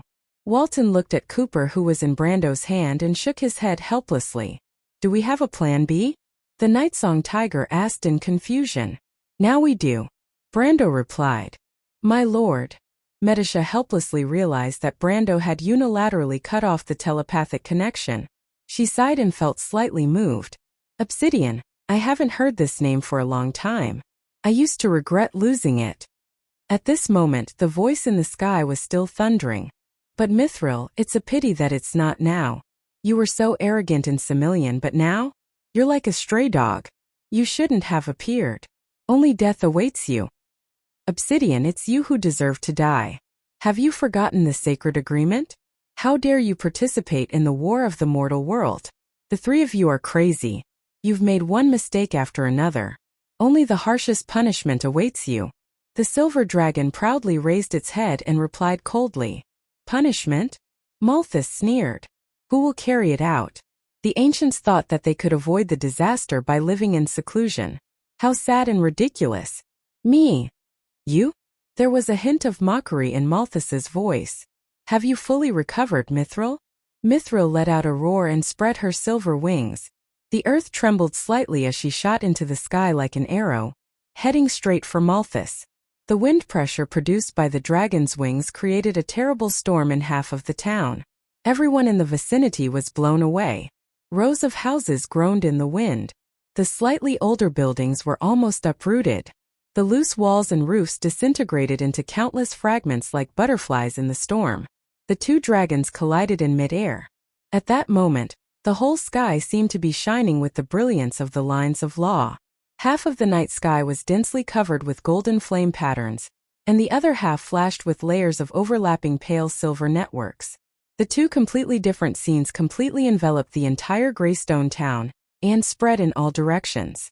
With the two dragons as the epicenter, there seemed to be a moment of delay before a shockwave swept across the entire town. At that moment, Greystone town seemed to have suffered a terrible earthquake. The buildings on both sides of the street collapsed layer by layer like dominoes. Roman was lifted up by the sudden shockwave with a boom sound, heavily slamming into Chiara, who was behind him. The two of them rolled out together and then lost consciousness. Medisha's law of psionic power automatically took effect at the moment of impact, interweaving a gray net of light. But it was useless. She was also pushed into a collapsed house with a groan. The nobles were even more chaotic. Because they did not have elemental power, they were much less affected by the counterattack. However, they were still thrown from side to side. Many of them were even blown out of the windows and landed heavily on the street outside. At the center of the impact, Rove's compass was even more unlucky. The bread shop, which was already in ruins, was blown into the sky by the airflow. The people buried below were immediately dug out by the cyclone and thrown in all directions. Shieni almost screamed as she pulled the elf's cloak out of the cyclone. Delphian crashed into the wall of a building on the opposite side. Fortunately, it was a wooden wall. The Prime Minister's daughter crashed into it with a crack and was lucky not to become a large meat patty. However, her two guards were not so lucky. One of them was thrown dozens of meters away and landed heavily on the ground. The other's head was cut in half by a tile and became a corpse before it fell to the ground. Solons grabbed onto a pillar at the critical moment to avoid the tragedy of being sent to the sky. The young man called F was slightly less lucky and fell directly from the second floor of a nearby house. Only one of them was the luckiest. The dwarf Boris Anvil roared. Who woke me up in the middle of the night? Then with a splash, he fell into a nearby tributary of the Milky Way and bubbled a few times. The clouds in the sky rolled back layer by layer, forming a huge hole in the sky. Endless starlight poured down from the hole. The whole city was covered in snow silver. P.S.